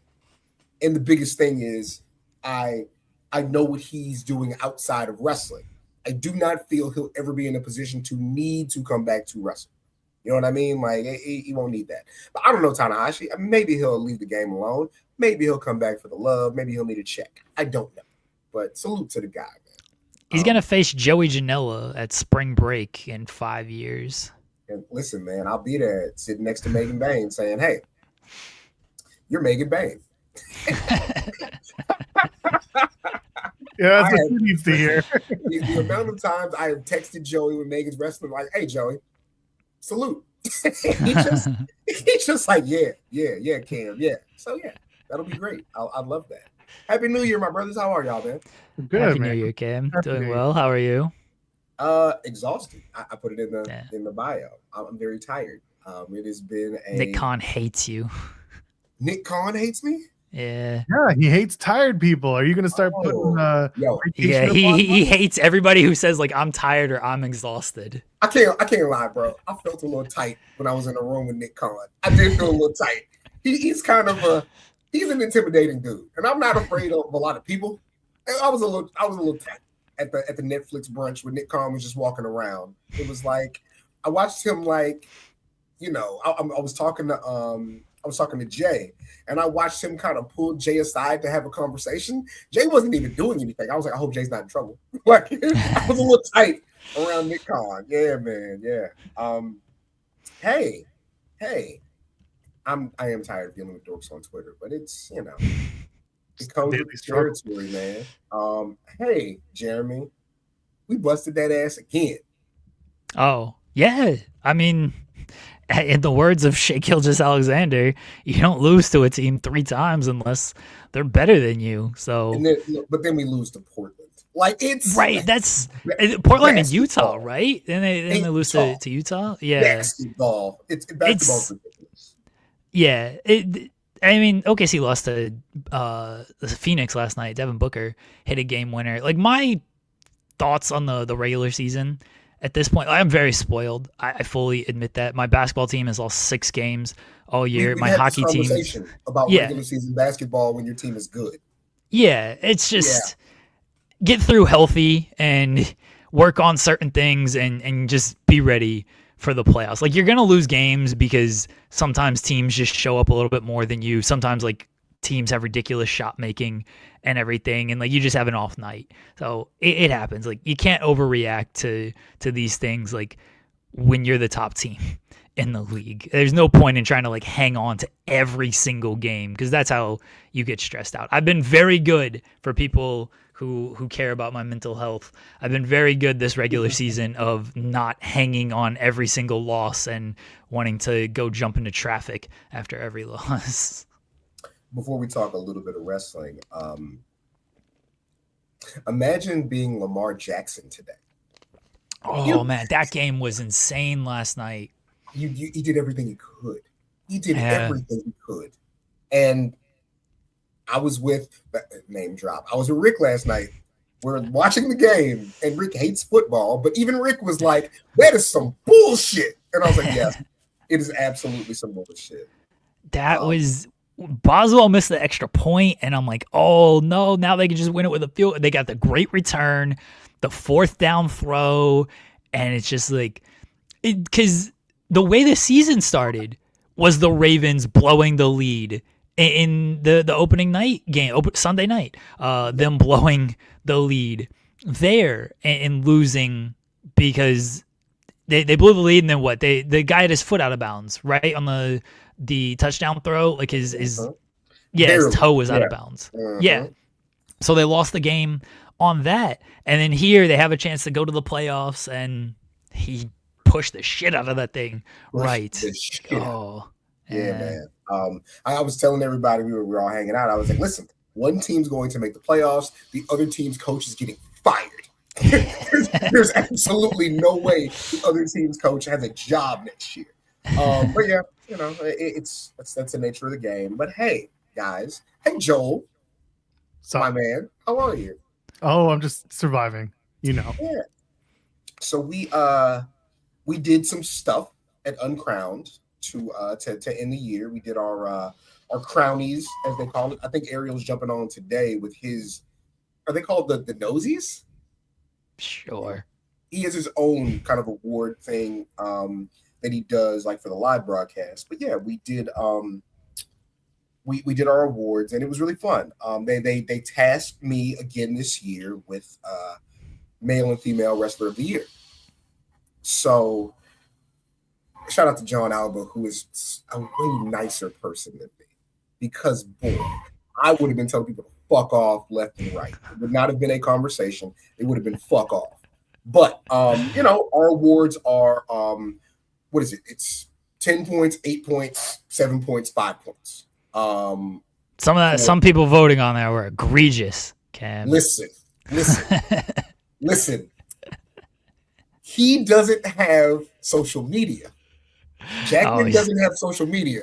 So Jackman he's at peace, right? Literally. Good for him, honestly. At all. Wins. Yeah. Didn't put her on there, right? But they tasked me with writing about the the Wrestlers of the Year, and we're on one Google sheet, right? So I see how it's trending. So I hit my man Danny in AEW. I was like, yo, I need the Hangman. I need the Hangman. And it worked out great. You know, we interviewed Hangman, and he it was actually before Christmas that we did it. But they were like, hey, we see the way it's trending. So it was before World's End. But you see the way it's trending. I need you to remix it a little bit, and we're going to put it out the same day as the votes. I said, great. It worked out perfect. Listen, man, I have the audio, and I'm good to release the audio at some point. Hangman cried during the interview. No. I've never loved a person more in a short period of time, because I asked this question. I said, hey, I was at All In. I was at the press conference. Can you tell me about the time from you winning the match to you getting to the press conference? And he starts talking about being backstage and flying his family in, and the dude is crying at 9 a.m. And I was like, I couldn't like you anymore. I get it. Not that I didn't get it before, but I get it, Hangman. You're the guy. You're the guy. Booster, you also love the Hangman, don't you? He does. But no, it was fantastic, and I'm glad that that worked out the way that it did. It was a little bit of luck, a little bit of skill, a little bit of timing. Like, I'm bothering the guy during his Christmas break, but it was really cool, man. I think that that's who I voted for. I think he had a fantastic year. And then, you know, Io Sky. It's interesting how really kind of two different dynamics. Like, not that Hangman didn't have great matches. I really think that the Owen Cup kind of solidified him both ways. As, of course, the big moment is him beating Moxley, right? But those matches during the Owen Cup were so good. I remember we were in Vegas, Joel, when him and Josh Alexander had that match. Like, that really kicked it off for me, right? That was really fantastic. But then Io, who has developed a personality. Not that she didn't have one before, but the crowd is like into her now with the whole, like, they're going crazy for that. And I think that her being a legit foil for Rhea, I think the way they played that match at Evolution, where whatever Rhea did, she had a counter for it. I think that really solidified her year on top of having great matches. It was really being able to tell that story. So I'm glad they let me write that, man. I hope that they think I continue to do really good work, so that I can continue to do that, because it was great. And I hope that we can maybe start a trend where whoever does win that, we get them right around that time, because I think it's one of the things I'm most proud of. Those things coming out at the same time, because the team didn't know I did that. So it got posted, and then we're in like the Slack. They're like, yo, Cam, that's crazy. I was like, hey, man, it worked out. That was pretty cool. It is 2026 is starting out really cool. Again, I got to hang with Rick. I ain't seen Rick in a while. The holidays are crazy. But like, I got to watch SmackDown, and Melo's the US champ, and Trick made his debut. And I'm just like the proudest uncle to ever exist. Like, I'm like, you know, a couple of years older than those guys, right? But, you know, Melo was my first WWE interview. And it wasn't like WWE reached out to me. It was Melo knowing me and saying, Cam, I trust you to do this. I will reach out to WWE so we can do it. And of course, Trick was my first interview for Uncrowned, because again, that's my man. He trusted me to do it. So it's great seeing all my guys win right now. It is really, really cool. And yeah. So what's next? What's next? What's next? I know, Joel. Yo, that's the one thing about this job that we do. You again, I hit the Wrestlers of the Year, got the Hangman, Kion and Maya are signed. Like, it was a great like end of the year for what I do and for like my circle and all that. I don't have a fucking clue. I have nobody lined up for January. I don't have anything, man. I'll tell you what's next. Best Wrestlers of the Year 2026 or 2025. That is what's next. Listen, man. I'm I'm acting like I don't have to I have students like right now. We're in like a district-wide Zoom right now. Hey, what I'm gonna do, I'm gonna send the two of you. Oh, we have a private chat, don't we? Typically, yes. Allegedly, yes. I can't put media in that though, right? No, just I just don't think so. I am going to send you to the art for the best wrestlers of 2025. I've told you this, I think, but the thing that I've tried to do is I want to have 6 brand new writers every year. Because, let me see. Where's my Joel and Jeremy? I don't think I have a Joel and Jeremy chat somewhere. I don't know if it's been a while if it's there. First of all, don't do that. But yeah, I try to have 6 brand new writers every year. When you have a bunch of writers, it becomes a little difficult because you run out of people. But I just sent you guys a bunch of the artwork for this year's book. I'm really excited about it because I reached out. I got 3 brand new women who have not done like major publication work, and put some money in their pocket, man. Give them a look. I think it worked out great for everybody last year. But yeah, I just sent that to y'all on Twitter. So yeah, got it. Looks great. Yo, Laura Moran's a monster. She is. She's a monster, right? But yeah, I'm excited to put that out here in a couple of weeks.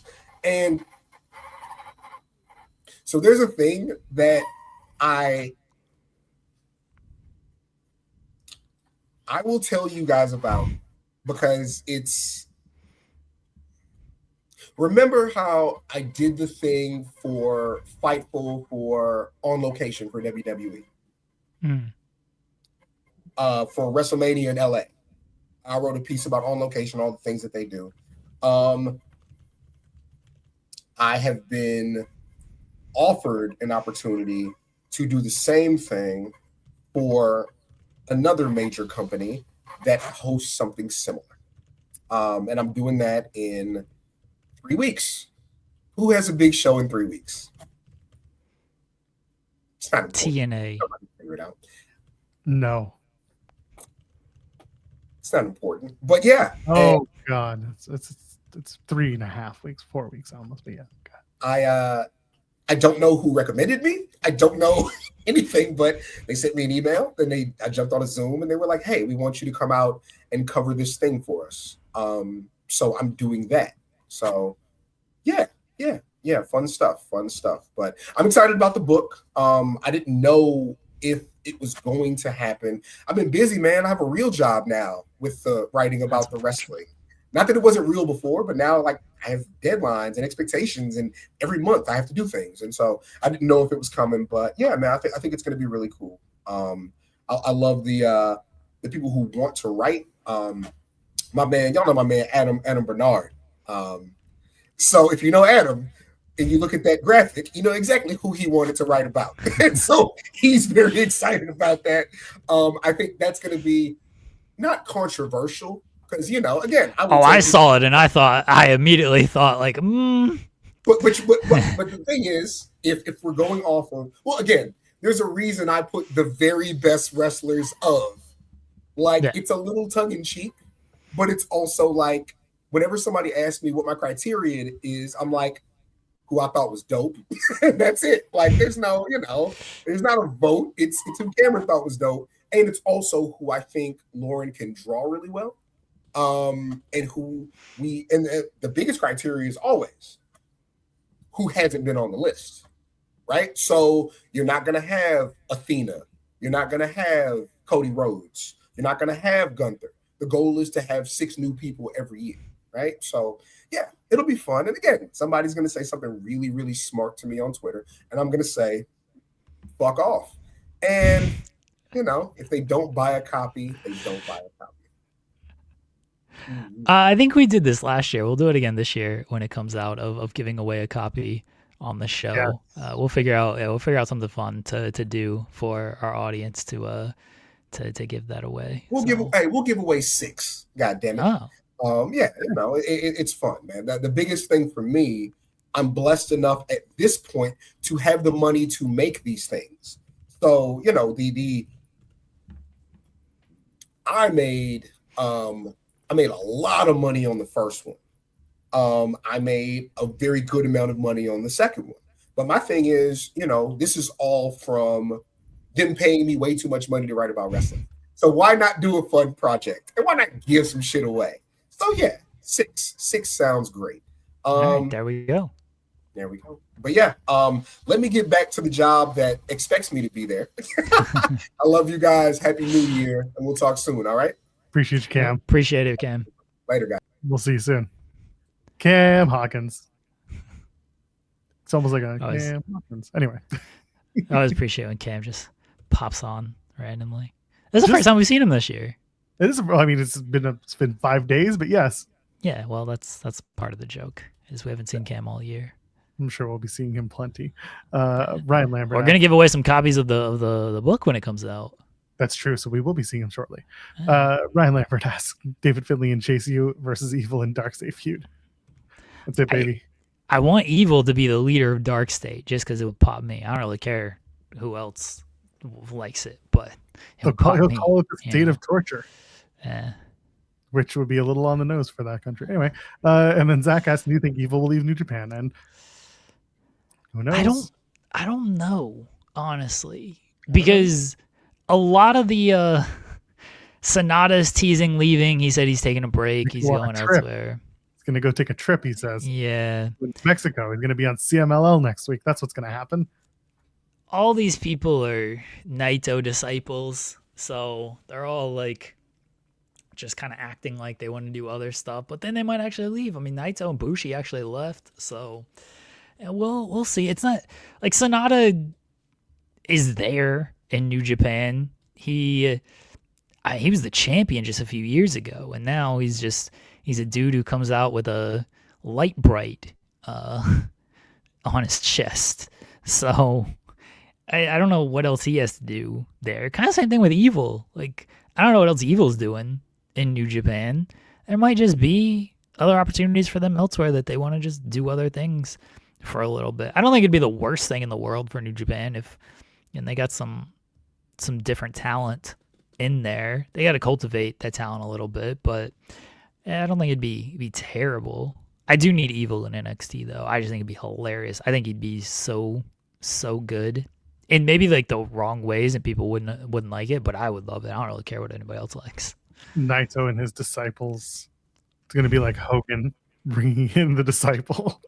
Could you imagine if Naito just went to NXT and was like just Hogan-fied it and just brought in all his friends? No, they go to TNA, baby. That's what we do. Oh, okay. Naito and TNA. It's Naito, but it's Naito. Yeah, TNA. All right, I like this. And it's all with the disciples.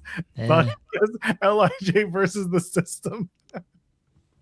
Oh, man. Versus the system. Moose defects and he goes to join LIJ. And they're just like, no thanks. Well, LIJ doesn't exist anymore. They're unbound company now.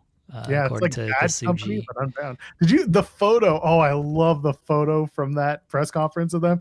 Because who's in the background? Is it Finley's in the very Finley? Back? Yeah. He's doing his best Faith Plus One album cover. He's just like, you see his back turned and he's doing this thing. First thing I thought of was like, what kind of album cover ass shot is he working on here? Or he's gonna turn on all of them at the next show and that'll be it for him. Yeah, I don't know if that iteration of the group is going to last in that way. I guess we'll find out as it moves forward. It does seem like a weird mix of people because it is like Bullet Club and LIJ just like coming together, and it feels a little weird. But the groups in New Japan have been sort of a hodgepodge of things for a while now because Bullet Club never really felt like Bullet Club after AEW kind of went away. Well, Jay White did good, but once Jay White left, that was the end of that. And then all the Tongans left, and Chaos after Okada left and didn't quite feel like Chaos. LIJ with Naito, and then they became unaffiliated. Like House of Torture was like the only group that actually felt like a group that stayed established. Can you believe that out of all the Bullet Club lore, House of Torture are the ones who survived? Of course. They are the standard of Bullet Club. God bless. I'm very happy. They have true leadership in evil. That's why. I mean, I do like that they're setting up the United Empire rebuild. Yeah. We started this morning with Will Ospreay and Cal Newman. Can Will Ospreay just like watch the tape back and see that Newman didn't do like the UE sign and was like gonna clock him with that chair? Can he just not watch the show? No, because Will has he's got the NAT, the ADHD. He's got he can't listen. He's just can't do it. Like, Will, come back and watch your stuff. He's like, no, bro, I'm good. Everything's great. We're gonna rebuild. And then he just ran away, did a bunch of no one's gonna tell Will, like, hey, this is going on. Will's online. He's very online. He's gonna scroll past this at some point. Just gonna say like, oh, just growing pains, bro. Just growing pains. Hold on, I'm gonna tweet Will right now with the photo. No. Well, I'm gonna do because he tweeted something. Oh, let me look at his. What did he tweet? He's just saying like, I'm gonna make it right. Yeah. I'm gonna quote tweet that, and I'm gonna do the Walter White in the car where he's screaming for Hank. That's what I'm gonna. Yeah, it says, I gotta put things right. He says in this tweet. It's so funny. That's the first thing I thought of. Did anyone else do the car thing? Because it just feels like you should. I mean, probably, but I'm gonna do it anyway. So. You do it anyway. I don't see any quotes. I just see a lot of people responding in Japanese. It's very funny. Yeah, I'm gonna there. I just quote tweeted. I did the Walter White in the car because they're about to kill that man. That's gonna be the match. It's gonna somehow he's gonna come around, and Will Ospreay is gonna join the Don Callis family, and it's gonna be he's gonna come back to the Don Callis family, and it's gonna be the babyface Don Callis family against the United Empire in another steel cage forbidden door match, lights out, whatever you want to call it, the cage around that thing. Yeah, they're gonna do that again. I had hopes for Cal Newman. I think Cal Newman. He's grown a lot, and we'll see how he does kind of in this role. But he's got to kill Will Ospreay first. Oh, it's going to be great. Kill Will. They can do a whole movie about it. Going back to the Tsuji and Takeshita match. First of all, I do love Takeshita's New Japan theme. I really like it a lot. I don't know why. Maybe it's just because it's so heavy, but it's really good stuff. But also, I like the story that in commentary was great all night. But one of the stories that they told was how Takeshita was at Wrestle Kingdom. I think it was 6. They were trying to say it was 6. I don't think it was, but 6 was a long time ago. They said it was when Okada returned as the Rainmaker. Was that Wrestle Kingdom 6? Either way, when it happened, he said that Takeshita was there. And he was selling tickets for DDT afterwards. And like he sold one ticket after the show and got paid like nothing for it. But he got to be in a match that's like the second only to the main event, which features Okada. And I like they were trying to put together the Takeshita Okada story with what was going on, with these two matches. And again, there was just some good commentary stories being told throughout the night, which I appreciate, because again, if you're not someone who watches every single New Japan show or just doesn't get the lore, maybe you watch once a year, to have a good commentary team come together and like make the stories make sense to even first timers, that goes a long way. I'm not a first timer, but I'm not keeping track of every show that New Japan does throughout the year. But I thought it was a really interesting story to tell. Chris Charlton was trying really hard. Right. What? Best behavior. That's yeah during the Takeshita and Tsuji match, because he referenced Tsuji's comments and Takeshita not being there, and Charlton didn't want to outright be like, those fuckers at AEW, just keep him hostage over there. He can't come over here to defend his title. He's doing bullshit with the Don Callis family. Charlton wanted to let off, and he's like, well, he's just over there in AEW, and he's not here the whole time, and Yota Tsuji's not happy about that. He's just reiterating things, but not interjecting his opinion like he did last year with Kenny and Gabe and everything. Good on Charlton for for not getting himself in trouble. Well, this because year. Charlton also knew before we get into the Tanahashi match, he also knew that this week's AEW Collision was very much the pre-show for Wrestle Kingdom this year. Collision was. Tony was like, "Ain't no one going to be talking about my show, so I ain't worried about doing anything special." Exactly. It was the most "this is fine" show that they could have put together. It was, and again, like, it was fine. Nothing was egregious, except for Sammy Guevara. I mean, Sammy Guevara is now like 80s coked out Florida wrestler come to life. Because he's there wearing his floral print shirt and his like tinted sunglasses, and he's just screaming at Bandito, just screaming like Tranquilo means Tranquilo. Wow, Tranquilo means nothing to this guy, and he's part of La Facción Ingobernables, and he's not being Tranquilo. He's just being that. It was like, are you okay, Sammy? Are you okay? Closes one chapter and cokes out another. He's fine. Sammy's a champion. He's chilling. He's happy to get paid. He's okay. He was screaming and shouting. He doesn't seem fine. He's all right. I love it. He was the kid in high school that made Scarface's whole personality after watching it once. It's exactly what it was. I'm just like, why is he doing this? Anyway, the rest of the show, like, again, because I love Josh Alexander, the backstage segment that they did putting over Wrestle Kingdom and everything that's going on at the show was perfect. Josh Alexander and Lance Archer and Hechicero beating the shit out of who are they beating up? It wasn't extra, it was ROH guys, like visible ROH guys, as we know. Anyway, beating up ROH guys. And then putting over, the Hechicero and Commander match. It was good. That segment was fun. But yeah, the rest of the show was, matches for matches' sake and beginning of the residency. Hooray. El Clone has debuted. Yes. That's a thing. Yeah. You know how he's El Clone is because he wears red and he does the U like he's from Miami, but then he tilts it to the side with his head. It's a C. It's kind of like a diamond upside down. Anyway, go watch Ready to Rumble. Good movie. Yeah, Lance Archer just tossing dudes around. they did something because like Tony was tweeting about Wrestle Kingdom afterwards. Okay, like he was already there. I wonder if he was in Japan. No, he was probably because the Jags had a game, didn't they? Yeah, he was. Yeah, he definitely was in Japan because he took a photo with everybody after the game. So yeah. He definitely was not in Japan. He was tweeting about it, which I'm sure he stayed up. Tony doesn't ever sleep. But yeah, Tony saw Wrestle Kingdom and he was like, well, no matter what we do, no one's going to care in 6 hours when Tanahashi retires. So why are we gonna bother doing anything? Let's just get through this show. It'll be fine.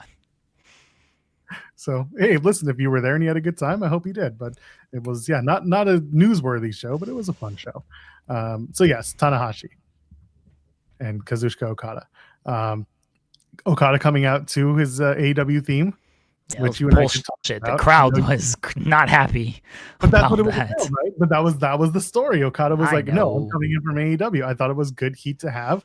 And Tanahashi is Tanahashi. Like, Okada did everything he could to make sure that Tanahashi was going to get cheered, bar none.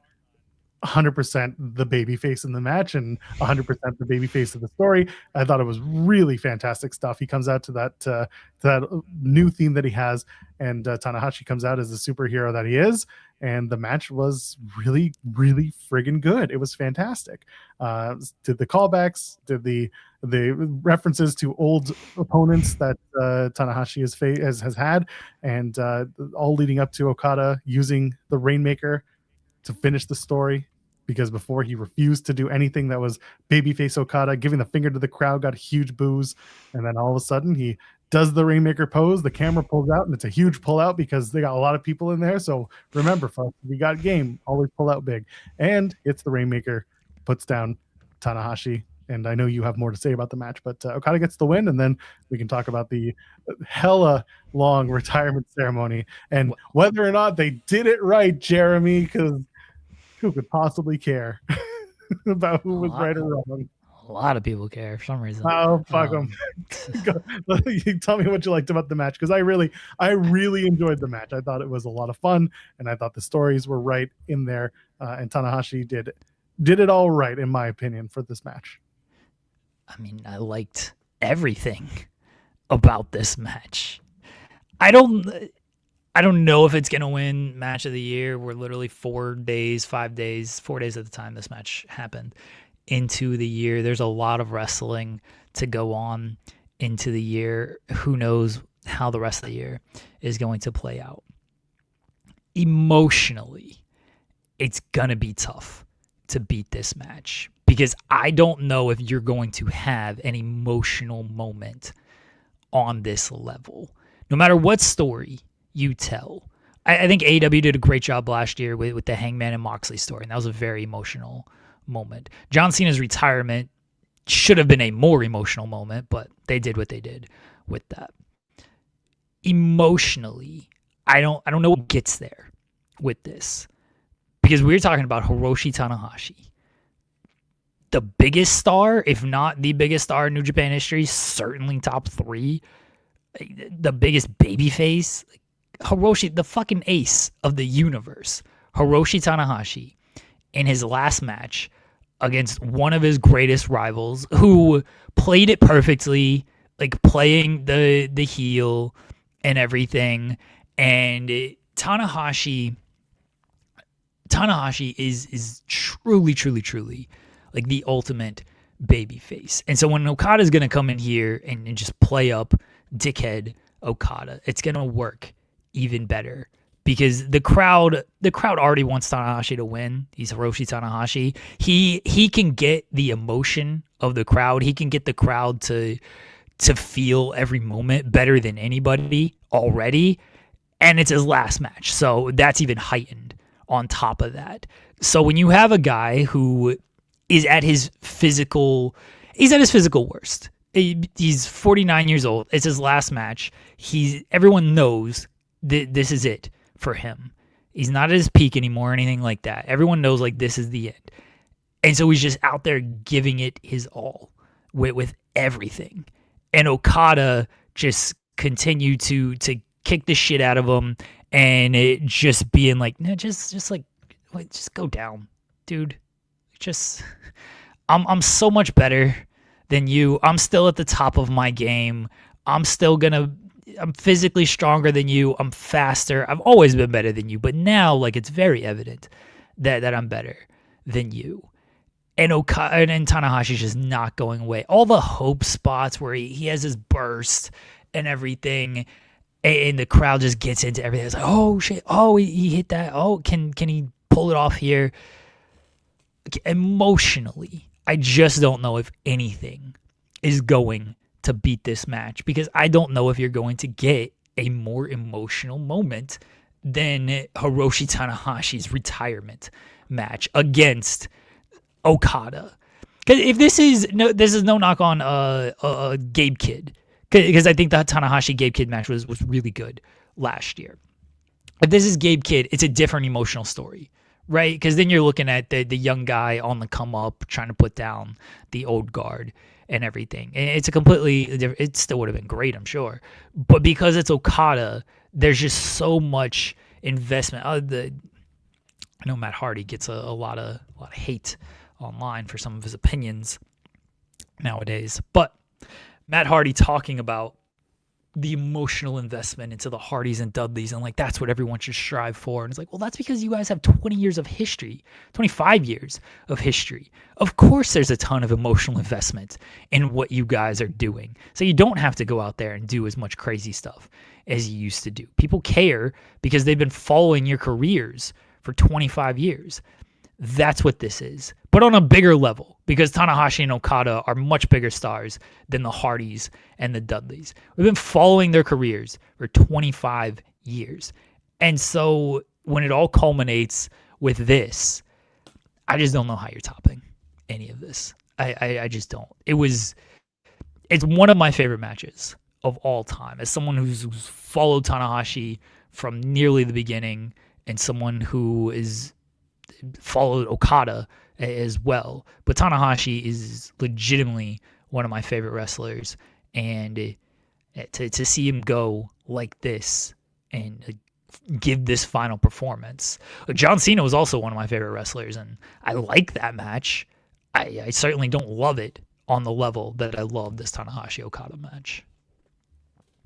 I thought this was done better in a lot of ways.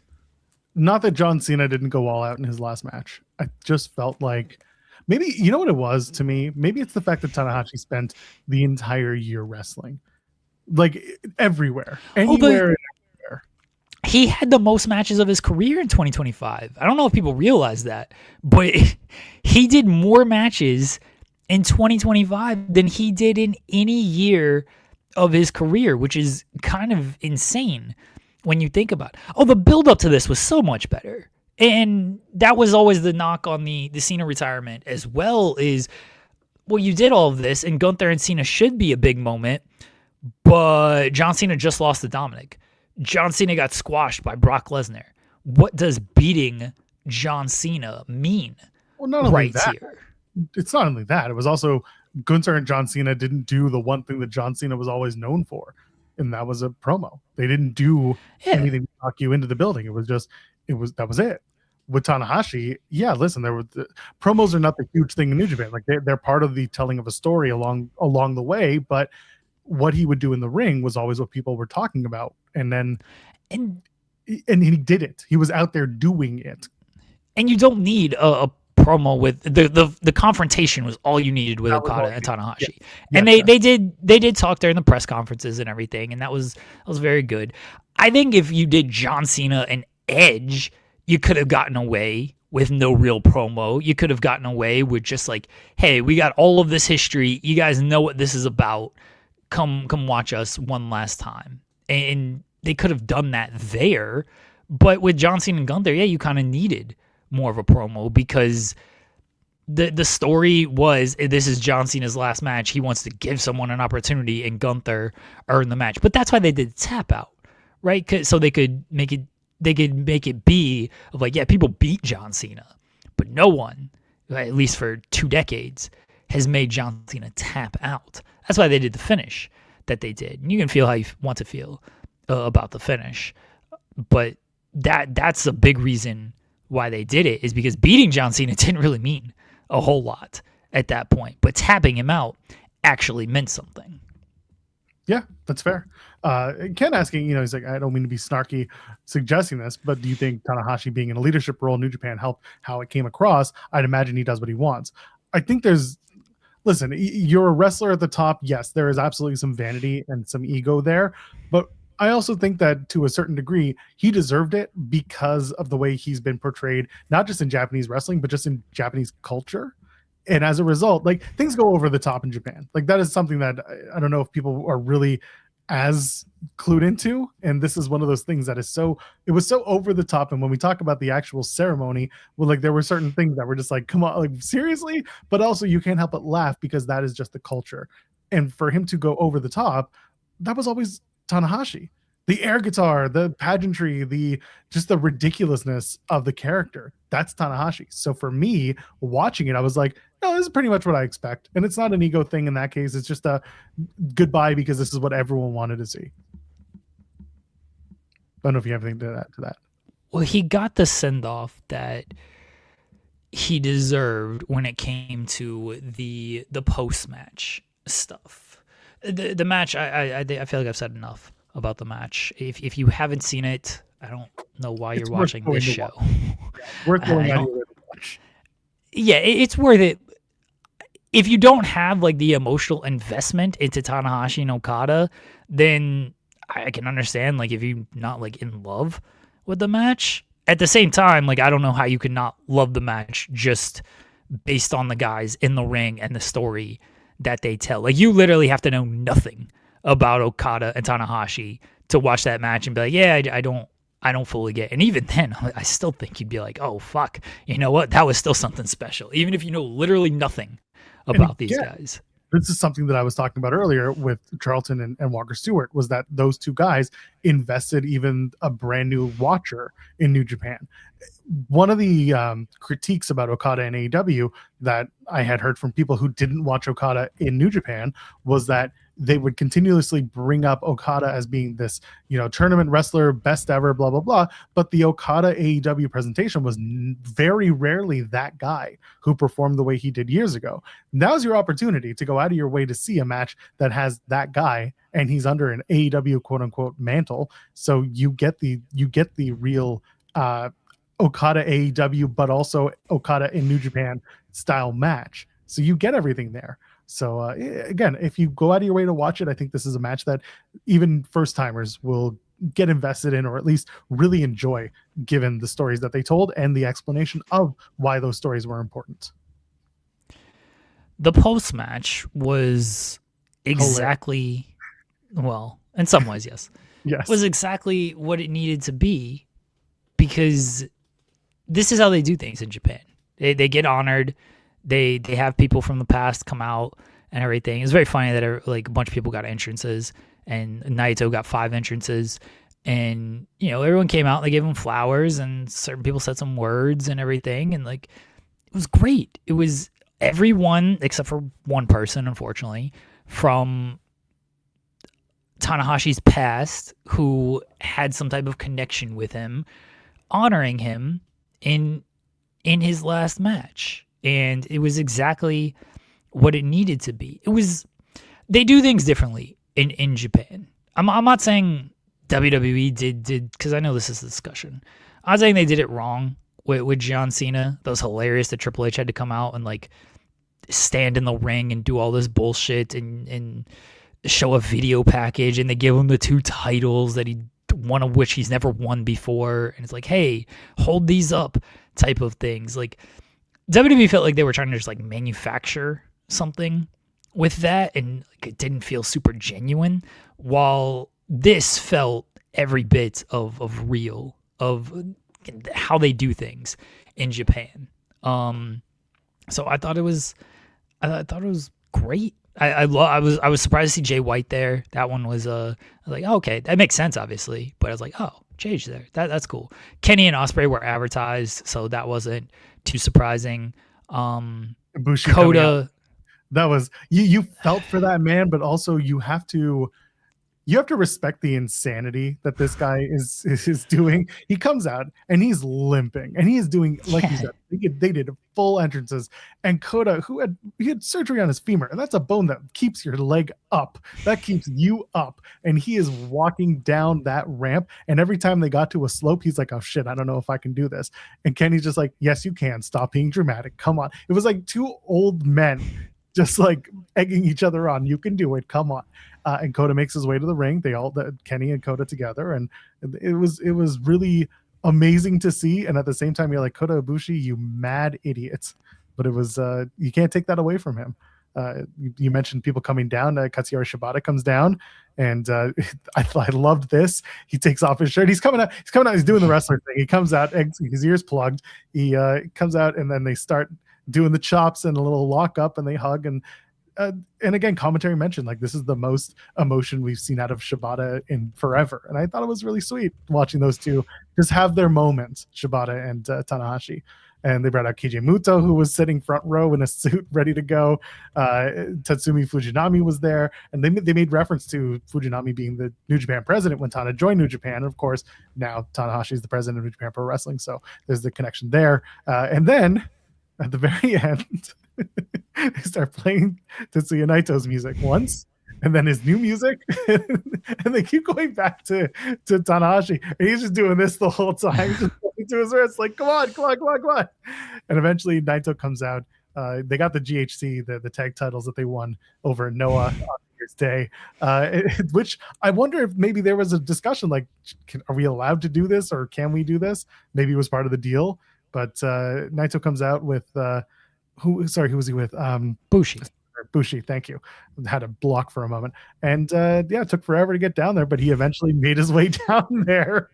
It took the mic and said, maybe one day I'll come back if powers that be allow it, and that'll be that. And then he put his arm up in the air, and they did the LIJ, the pose, the Trinakio. So yeah, people mentioning Jay White. I like Tanahashi like squaring up to Jay White. Like, are we gonna fight, dude? That was really good. Shibata, them dude, him taking the shirt off, the lock up and the slaps and everything. That was great. Shibata was a little bit of a surprise. Like I sort of expected it. You know, they have the good relationship with AEW, so as long as the New Japan parties were fine with it, I didn't think the AEW parties, and if Shibata was fine with it, if he wanted to do it, they worked last year. Shibata and Tanahashi, like, they did the 5-minute thing at Wrestle Kingdom, so or not Wrestle Dynasty. So like, there was at least some understanding there. Yeah. So I figured Shibata would be there. I kind of figured Naito would be there. Honestly, I didn't think like the whole thing would go off without Naito. He certainly made sure you knew he was there. He saw Jake Lee's entrance. He's like, this fucker's not having a longer entrance than me. It's so funny. He comes out with the suit and it's just like, just taking my sweet ass time. And I'm like, why can't I have a 10-second skip button, please? Bless Naito. He's like, this might be the last time I work the dome. Might be the last time I walk down this ramp. I'm gonna milk this thing for. Well, I don't even think he was milking it. That man's his knees are in rougher shape than Tanahashi's. So he's younger than the man. It was definitely, you saw him like, I need some help. Bushi's got better working legs than Naito at this point. Poor guys. Yeah, that was the moment to watch him kind of stammer down the ramp. Anyway, yeah. And then Tanahashi, you know, giving the speech with everything, playing the air guitar, which he needed to do. I love ELP. Like, yo, get back in the ring, dude. We gotta get the air guitar going. And he did the encore and everything. I thought that was great. And then saying that. Oh, go ahead. No, he says wrestling. I fell in love with all that, right? Yeah, he said I fell in love with pro wrestling and everything. And then the parade around the Tokyo Dome. First of all, that song rules. Yes. So hold on. First of all, he goes up the ramp and he's doing his, goodbye. They did the 10-bell salute. And I love the memes that have come from that, because it was you see his back and then people have superimposed in the darkness in the sky different wrestlers. I've seen Joe Hendry, I saw Tyrus, and just him looking up at these people. It's very funny. Go find the memes. But he goes up the ramp and he's so happy, and all of a sudden he just takes a slight right and off he goes, and then there's someone standing there be like, all right, down here. And it's like, down here, what the fuck? He knows, but everyone else is like, what do you mean down here? And it's a damn cart, and he gets in this big cart and he gets literally carted around the arena. He's just saying goodbye to the fans, and it's the funniest shit, because you and I joked about this last week. He's going to play air guitar, he's going to ascend to the rafters, it's going to be a huge light show, blah blah blah, and that's it, he's dead. That's what they did. They just didn't bring him into the rafters. The only thing missing was him doing air guitar while being carried around in that big float. This rule, those young lions. He's like, you better push this fucking thing around the Tokyo Dome, not once but twice. In Japan, these things they're mechanical. Why aren't we using an electric one? Why isn't someone driving this thing? Like, no, fuck this. You pay your dues. These young lions gotta earn their keep around here for President Tanahashi. They almost had a cat of nine tails, and these guys just whoosh, keep going, whoosh, don't stop, all around, whoosh, do it again. Whoosh. This was the most like legend shit I've ever seen in my life. I just retired, I just wrestled a 30-minute match. I just had everyone come out and praise me and give me my flowers literally out here. The whole crowd sat in silence for me for the 10-bell salute. I just waved goodbye, and now I'm going to get it pushed around the Tokyo Dome multiple times as the crowd continues to chant my name. Like, that's some legend shit right there, which you got to respect it from Tanahashi. You have to. I love that if you look up in the wide shots, it says on the video screen, it says, now it's okay to take video with your cell phone. And I'm like, oh, I love that respectful culture shit. It's so good. Oh, just a great ending to this career. When you didn't think it could get any more over the top, they literally carted him around the ring. This was so perfect. This is the kind of send-off he deserved. He's a fucking legend. He's Hiroshi Tanahashi. And this is why, again, going back to the John Cena thing, like Henry says, why couldn't Cena say a farewell speech? That's all it could have been. But it was not the way they Triple H had to come out. Yeah, they had to show a video package made with old videos from old John Cena documentaries that they've released. It was just hilarious. There's, zagging saying the guy whose brain came out of his skull is probably the healthiest person at the very end.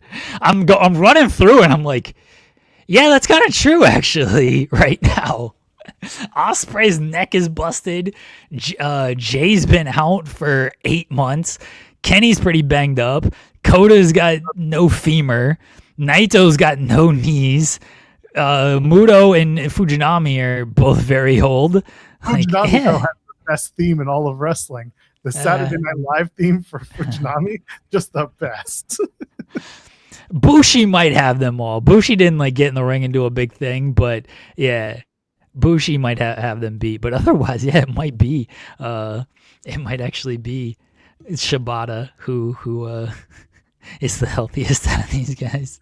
And Ken makes the point. They didn't let Cena speak because they'll do the Hall of Fame induction, charge hundreds of dollars, more than that, to get people in the door. And it's true in a capitalist society. And I heard Lyric talk about this on the post show that she did with SB3, and she made a perfect point. And that was people from all walks of life went to the Dome show because it was affordable. It wasn't a happening that you had to spend your life savings for. It wasn't it was an, oh my God, I have to be here, but it wasn't I have to be here, but I got to sell my kidney to get here. And when you make that accessible, it becomes a much more organic and just a feelings filled moment. And you can't price people out of those moments. But unfortunately, that is something that we're seeing in WWE and in American wrestling. People are getting priced out of these events and of these moments, and that's really painful for a lot of people, especially in John Cena's case, people who maybe watched him when tickets were $15 to get in the door and sit in a good seat. Now it's $150 to sit in the parking lot.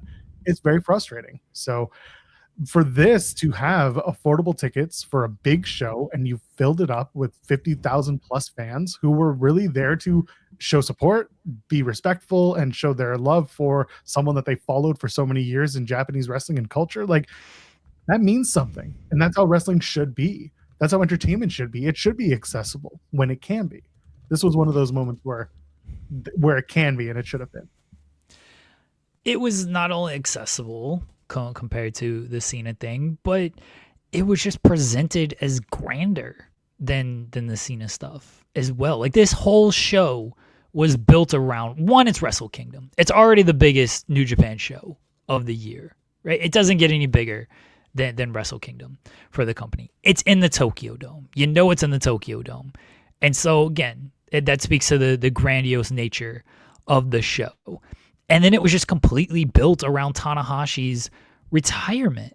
And you knew a year ahead of time, more than a year ahead of time, that this was going to be Tanahashi's final show. And he gave you the date, he gave you the venue, he gave you the event. It was already the biggest show of the year. And now we're going to spend the year celebrating Tanahashi. And that's what they did. And he got to wrestle the people he wanted to wrestle. And they, along with, other people who came by and whatnot. And WWE had the opportunity to do the same thing. And they just kind of half-assed all of it. They knew the dates. They wanted to try to tell a story.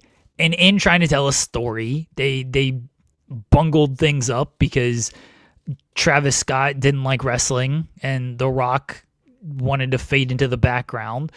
So they messed things up there. They didn't have the December 13th date until the latter half of the year. They thought it was going to be Boston. It ended up being DC. It was just a Saturday night's main event of, hey, John Cena's last match. It was not even on NBC. It was just on Peacock. So it wasn't even like an NBC Saturday night's main event. It was a show. It was a show that happened to be John Cena's last match, where Tanahashi was Hiroshi Tanahashi's last match that happened to be Wrestle Kingdom. And he had a great year. That helped. That got everyone excited for what was this goodbye. And again, he had great matches leading into it, so that if you didn't get to see him in Tokyo, you got to see him maybe closer to home in what would have been his last appearance. They really pushed the marketing machine of Tanahashi's last appearance. They did it with John Cena as well for certain events, but oh yeah. But it was this time, Again, I think they did it really well here, and they had a longer runway, and they just spent more time and more care with it with Tanahashi. I mean, they sort of had a longer runway because Tanahashi was full time. That's and really what. everything. Yeah. Yeah, but they knew what the dates were with John Cena. They tried to get cute with the John Cena stuff. They tried to get cute with the heel turn, but they had no actual plan off of that, and that's why they turned him back babyface. And then the last half of the run was good because he just went out there and he wrestled the people he wanted to wrestle, but they botched that with the Lesnar squash being part of it. And so it was just, I think the whole thing was just half-assed when it came to that, where Tanahashi, there was a ton of care that went, people have mentioned this. Maybe it was SB3. I apologize if it was only SB3 and he mentioned this first. But people have mentioned that Randy Orton wasn't even at John Cena's retirement thing because they had him in Saudi doing promotional work. Like, in what world would you send Randy Orton to Saudi to do this promotional work knowing that this is John Cena's last? Send somebody else. Saudi doesn't care.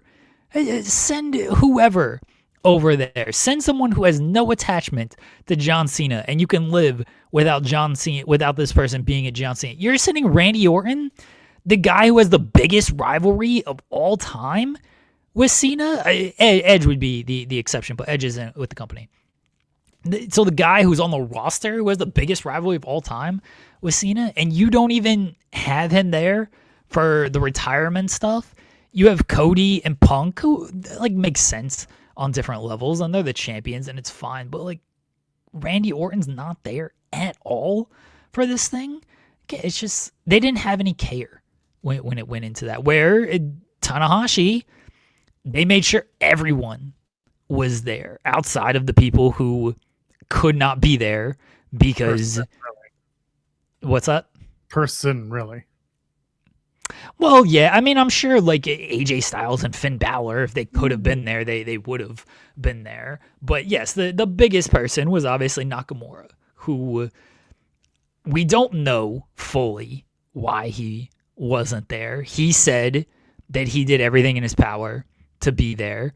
We saw Takeshita wearing the red armband, which he said was personally from Nakamura, and Nakamura told him, like, you got to go represent me since I can't be there.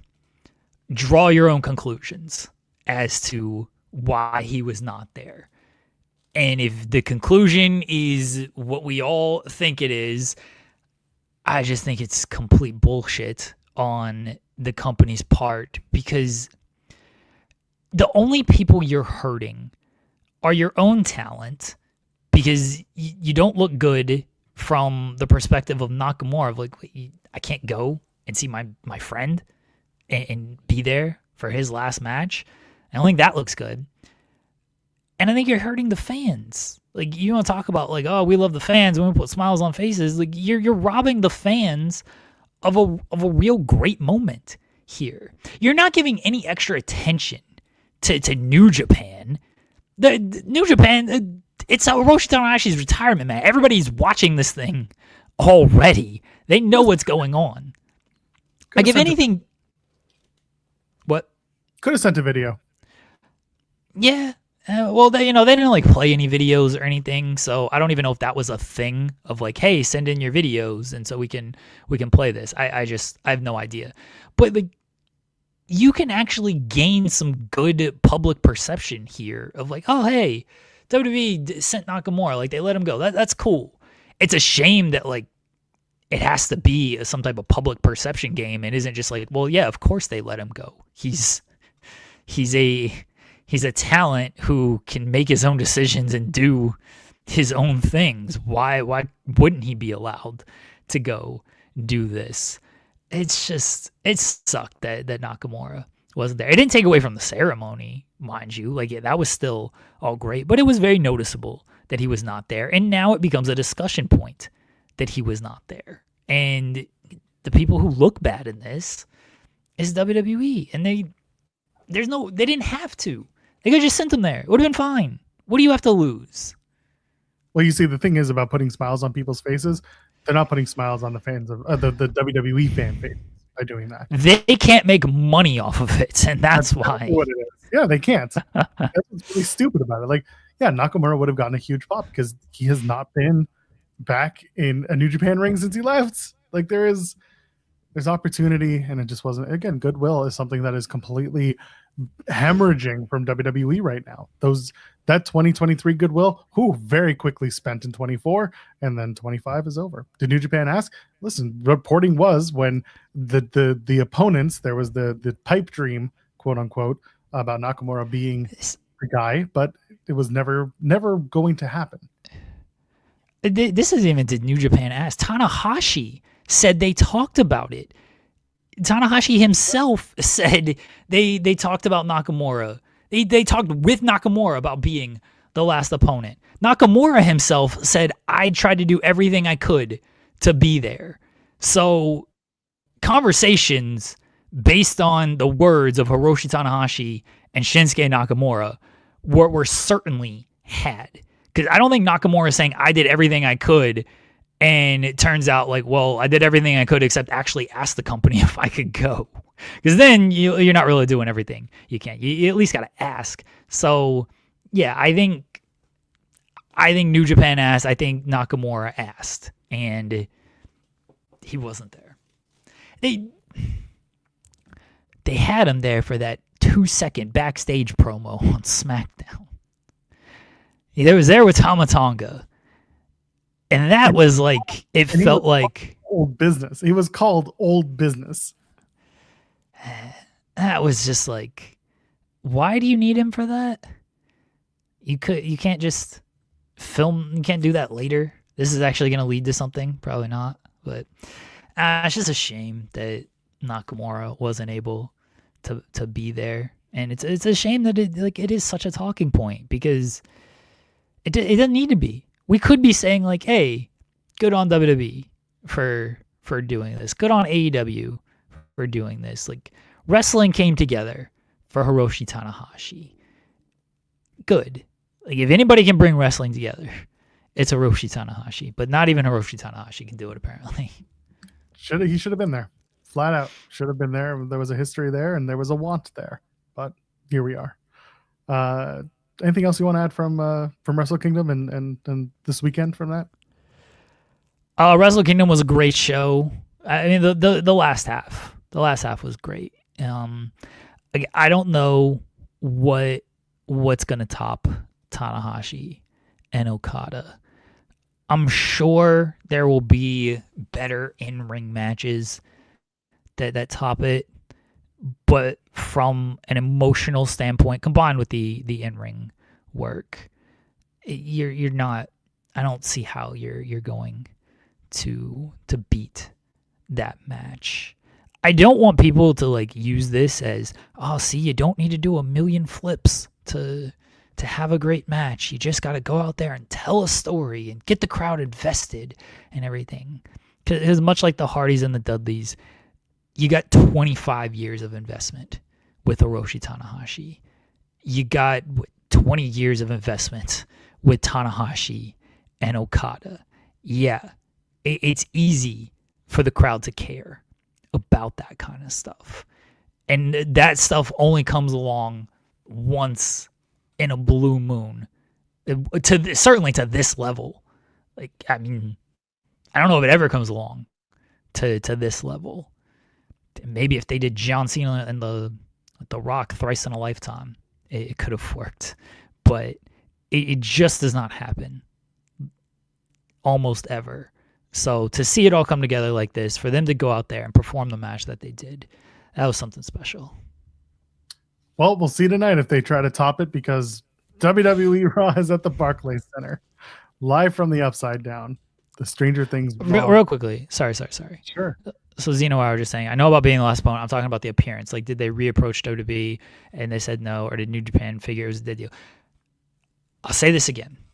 Nakamura said he did everything in his power to appear at the show, not be the last match, to appear. Because I think people have misinterpreted it of the last match and engagement accounts have run with, oh, he did everything in his power to be Tanahashi's final opponent. No, he said he did everything in his power to appear at the show.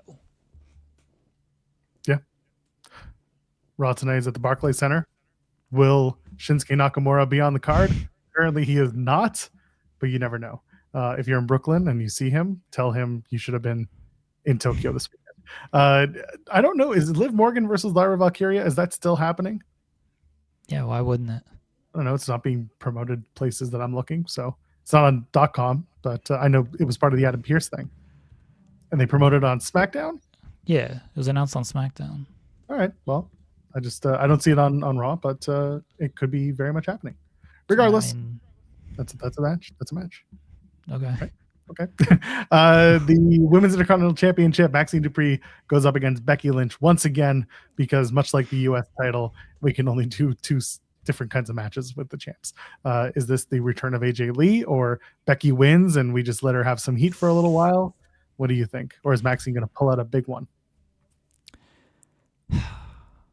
I guess they're going to do AJ Lee. It feels like this is going to be a DQ, honestly.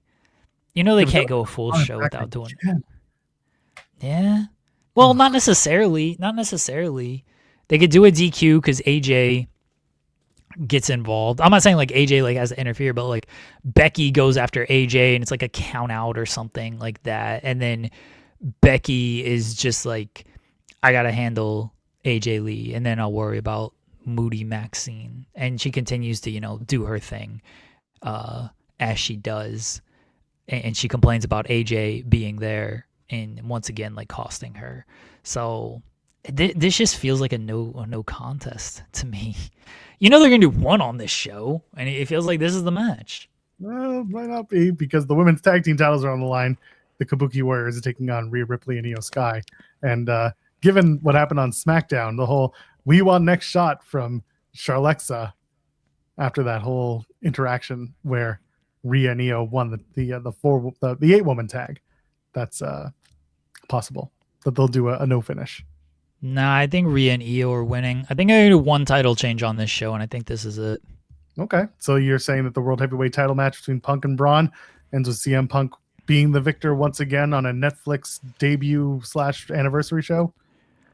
Yeah, I think Braun should win. I said Braun should have won the moment he speared Seth, and they had to take him off television. But I think they're just gonna go. They're gonna go with Punk. Punk's gonna get the victory here. I don't love it. I don't know how you get there unless like Punk is the ultimate babyface and just like fights off everybody on the Vision and then still beats Braun. You know the Vision's gonna interfere. Like you just Well, because he said, "Don't be a bitch, leave them at home," and Braun Breaker is like, "Screw you, I'm gonna do what I want." I mean, he said you're not going to be able to leave them at home because you don't have the balls or whatever. He's goading Braun Breaker. Yeah, LA Knight coming back to help Punk. That's very possible there. And then Chris Jericho coming in to help Punk is very possible. Oh, I love the idea of those two. Oh God, yes, the locker room cancers work together. Chris Jericho helping CM Punk. I didn't even make a thumbs down. The shit just went thumbs down. Like no, look now it's thumbs up. Okay, all right, we're great. I didn't even do that. Like my thumb was down here. Very funny. Chris Jericho helping CM Punk against the Vision might be the most hilarious thing they could do. Like legitimately the most hilarious thing they could do. I'm all for it.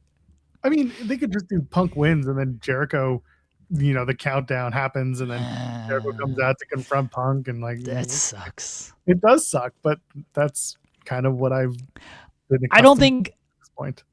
I don't think they're putting Jericho into the world title stuff immediately. I would hope not. I would love for them to do literally anything else.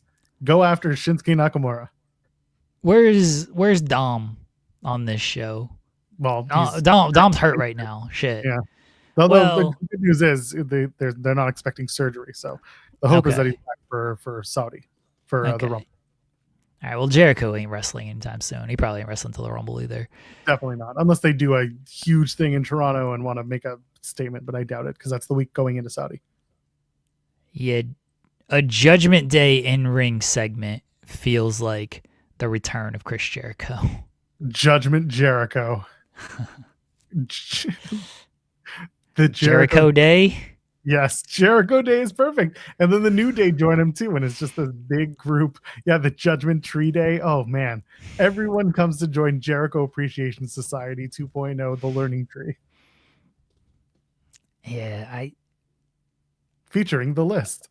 A Judgment Day segment feels like a Jericho return portion of the show. What if he just like comes in and like he literally like breaks down? He's like the Kool-Aid man. Adam Pearce is in his office. Oh, yeah. And Jericho just like knocks down. He breaks down the wall and he's just like, "Hi guys!" And then he's like, "I'm Chris Jericho. Television's Chris Jericho." And Adam Pearce is like, "Welcome to Monday Night Raw. Television's Chris Jericho." Jericho, by the way, is not on tour right around the Rumble. That starts after the Rumble. Yeah. They're in the UK starting on February 6th. And we already talked about this. A whole bunch of Mondays off on that tour schedule for him right now. Yeah. I feel like he was always working the Rumble. He was probably going to be a surprise at the Rumble, except it's in Saudi and you can't sneak him on the plane without tipping people off, so they got to bring him back beforehand. But yeah, Judgment. Oh man, now I'm scared if Judgment Day gets promo time. I'm like, oh shit, here we go. Here comes Christopher. It's gonna be great. Yeah, Jericho just needs to show up and just start lobbing AEW truth bombs, and everyone's gonna be like, oh, he won't do it because it's Jericho. What's an AEW truth bomb? I don't know. He'll make up some shit. It's just knowing Jericho. I'm here for my friend Jake Hager. Let's talk about Jake. That sounds terrible. They come out wearing the hat. He's gonna call it the hat of Jericho. This purple bucket hat. I hope he does. Everything is just a bad idea from bad creative, and that's how he takes a sneak shot. Oh, perfect. I hope they chant "Learning Tree, Learning Tree." They won't. I mean, let's face it. No. The WWE fans are going to chant WWE stuff. It's not going to be the other way around. You're not going to get the same. He'll make little sneak things, but he won't go out right up. I think we're getting Break the Walls. I don't think we're getting Judas. You'll get maybe some combination of the two. It's a countdown, and then it goes into Judas. I could see that. Yeah. Or break the walls down, like do the yeah. Like I could make a mashup like that. Yeah, that's possible. Death Rebel Judas. Yes, it'll be whoever did Cardona's theme, the new one. And everyone's gonna be like, no, bring back literally anything else. Yeah, that's what I want. Chris Jericho, just terrible music, which I guess is Fozzy. I'm like kind of excited about Jericho being here. I just want to see like what it looks like in 2026 because it's kind of frozen in time. People will be like, that's gonna be the same old Jericho shit. Like, listen. I know he's so good at reinventing himself and blah blah blah. But like, it's still Jericho. It's still Chris Jericho coming out and doing what Chris Jericho does. And like, listen, this is the man who also brought you the Painmaker. So like, that rolled. Yeah, Painmaker and GFY. We can't all bat 1,000. So like, Jericho will be fine. But like, let's not pretend that this is some huge moment. It's big that he comes back after spending 5 years in AEW, 6 years in AEW. But like, it's not. This is weird to say. It's not Cody because it's not. Yeah. Because Cody was a young guy coming back to be the top guy. Jericho's not coming back as a young guy to be the top guy. He's coming back to come back and do whatever this stupid story. Like he's refreshing. He's refreshing himself. He's not doing reinvention. He's refreshing. He's getting a pop. that he couldn't get at the end of his AEW run. So I don't really expect this huge, like, oh my God, Jericho, this is going to be great. I think it'll be Jericho's entertaining when he wants to be, when he can be, and the story might be okay if that, yeah. I don't think it's going to be great. I'm not here for great. I'm here for stupid. I want it to be stupid. I just want to see like how dumb this can be. I want to see like what Jericho tries to do, and because I think like this stuff will hit better in WWE than it did in AEW. This crowd will be a little bit more accepting to these things than the AEW crowd was. Certainly by the end, because the AEW crowd turned on Cody by the end. They weren't feeling what he was trying to do there, and I think Jericho can get away with a lot more stupid, absurd stuff here. He got away with a lot in AEW, mind you, because he just kind of did what he wanted. But after a while, like what he was trying to do just didn't fit the vibe of AEW, where in WWE he kind of has his finger on the pulse of what the vibe is, and so I think he will continue to just do dumb shit. And I'm just curious what I'm not expecting good. I don't want it to be good. When have I wanted everything? Or when have I wanted anything to be good? I much prefer dumb shit happening. I just want to see what this looks like after so much time away, after spending the time in AEW, after the way the AEW run ended, after, or not even after, but like where he is in his career. You're right, it's not Cody. Cody was brought in to be top guy Cody. Jericho's not going to be brought in to be Jericho. Jericho's got just a couple years left. Cody, at the time he was brought in, had at least 8 years in him, maybe upwards of 10. So Jericho certainly doesn't. So I just want to see what all of this looks like. I'm very curious about it. I hope it's terrible. It's more fun if it's terrible. They're gonna bring back Big Bill just for him, just for Kim, just not for Kim, just for Kimmy. Just Jericho. WWE's bringing in Jericho for Kimmy. That's right. I'm gonna be very excited to talk about Ring of Jericho. That's what it's getting. He's gonna come out. He's gonna establish Ring of Jericho. It's gonna be his new WWE Evolve. He can't do that. I'm gonna he's gonna come out.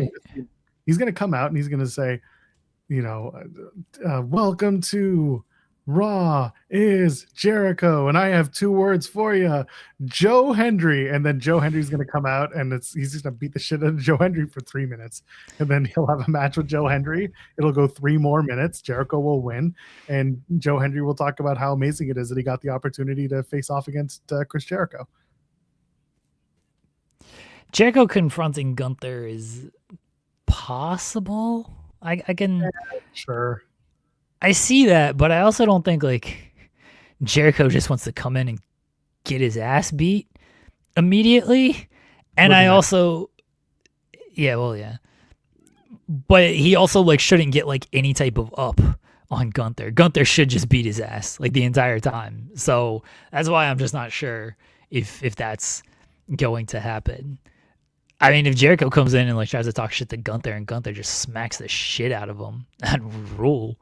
But I don't know what this Jericho stuff is going to look like. Oh, you know what? Jericho, once upon a time, do you remember what he called himself in New Japan? Who was the Painmaker? No. The other gimmick when he was going up against Kenny Omega. What was Jericho? Oh, the Alpha. Yeah, he's going to take over the Alpha Academy.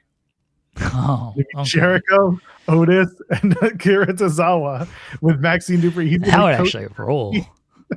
It's going to be the Jericho Alpha. So the Jericho Alpha Academy. Perfect. I mean, Chad Gable's looking jacked, real jacked, brother. So him coming back and then they're going to bury Gable because he ain't beating Jericho. So That's fine.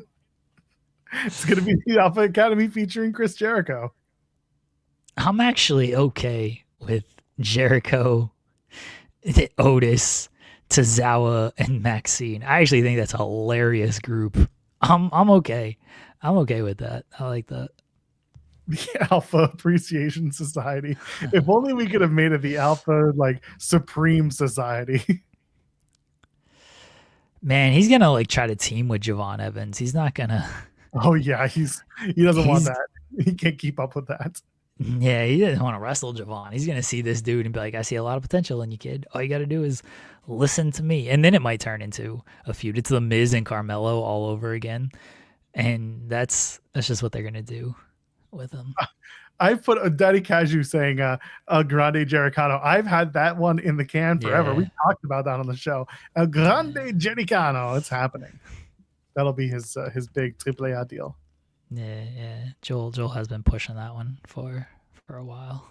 I got nothing else to push. Let's get out of here because we got hopefully work to do in a little while. Yeah. We'll see, folks. Stay tuned to my Twitter. If you see a photo after this afternoon, then good things happened. And if you don't see a photo, it's not my fault. That's right. It wasn't his fault. No, it's not Gene Snitsky. We've already done that interview within the archives. Anything else to plug? No, we're not going to watch the Unreal trailer because it's literally just, hey, watch Seth Rollins pretend he's smarter than the rest of the wrestling world. And then Naomi got pregnant. And ta-da. Oh, I thought you said wham, he got pregnant. Well, No,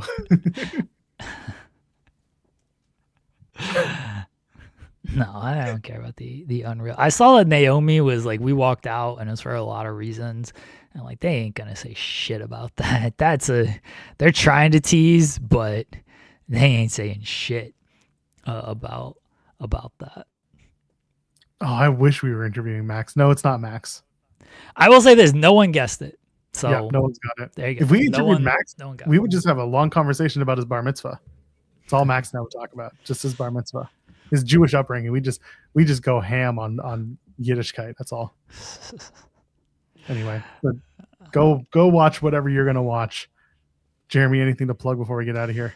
Nah, I should have probably ended this show earlier so I could sleep. But you should probably go whatever, take a I'm awake. awake. For at least an hour. Just set a timer. Go to bed.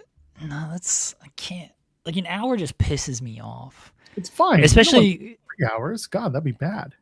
Well, I haven't had any sleep though. Like I need like an actual sleep session, not just an hour here and an hour there. And that's what I don't have right now. So whatever. Well, regardless, I'll sleep one day. I'll sleep when I'm dead. Fair. Tomorrow, Jeremy and SB3 are back. They'll talk about who knows what. Unless Ryan's in a DQ, then he'll just talk about New Year Dash. Yeah, I guess so. Man, if they end this show in a DQ, like, because shit's going to happen on this show. You know? Like, it's the Netflix premiere. Well, the season premiere, whatever. It's not the premiere. Yeah, you notice that season premiere is now out of the lexicon, finally. It's no longer a random September episode. We're finally back. Sure. Yeah, it's the Netflix season premiere. So like stuff's gonna happen on this show, and if it ends in a DQ, I guess I'm not gonna be able to talk about it per my rule. It's a good rule to have. But go watch Jeremy and SB3 tomorrow. We'll have clips up from the show and plenty more over on Fightful Overbooked. That's our regular place. That's where you'll find us. We'll be back home tomorrow on Overbooked. Go and subscribe now. Tell your friends about the show. We're here Monday to Friday, 10 a.m. Eastern on the other channel. This channel was today because main channel Monday. Go to the beginning of the episode. We explained it. So don't worry about it. For Jeremy Lamberts, you know who I am. You know who he is because I just said his name and he was here. Ladies and gentlemen, friends beyond the binary. We'll see you in the next one. Cheers. Leave a thumbs up on the way out, would you? Go do it right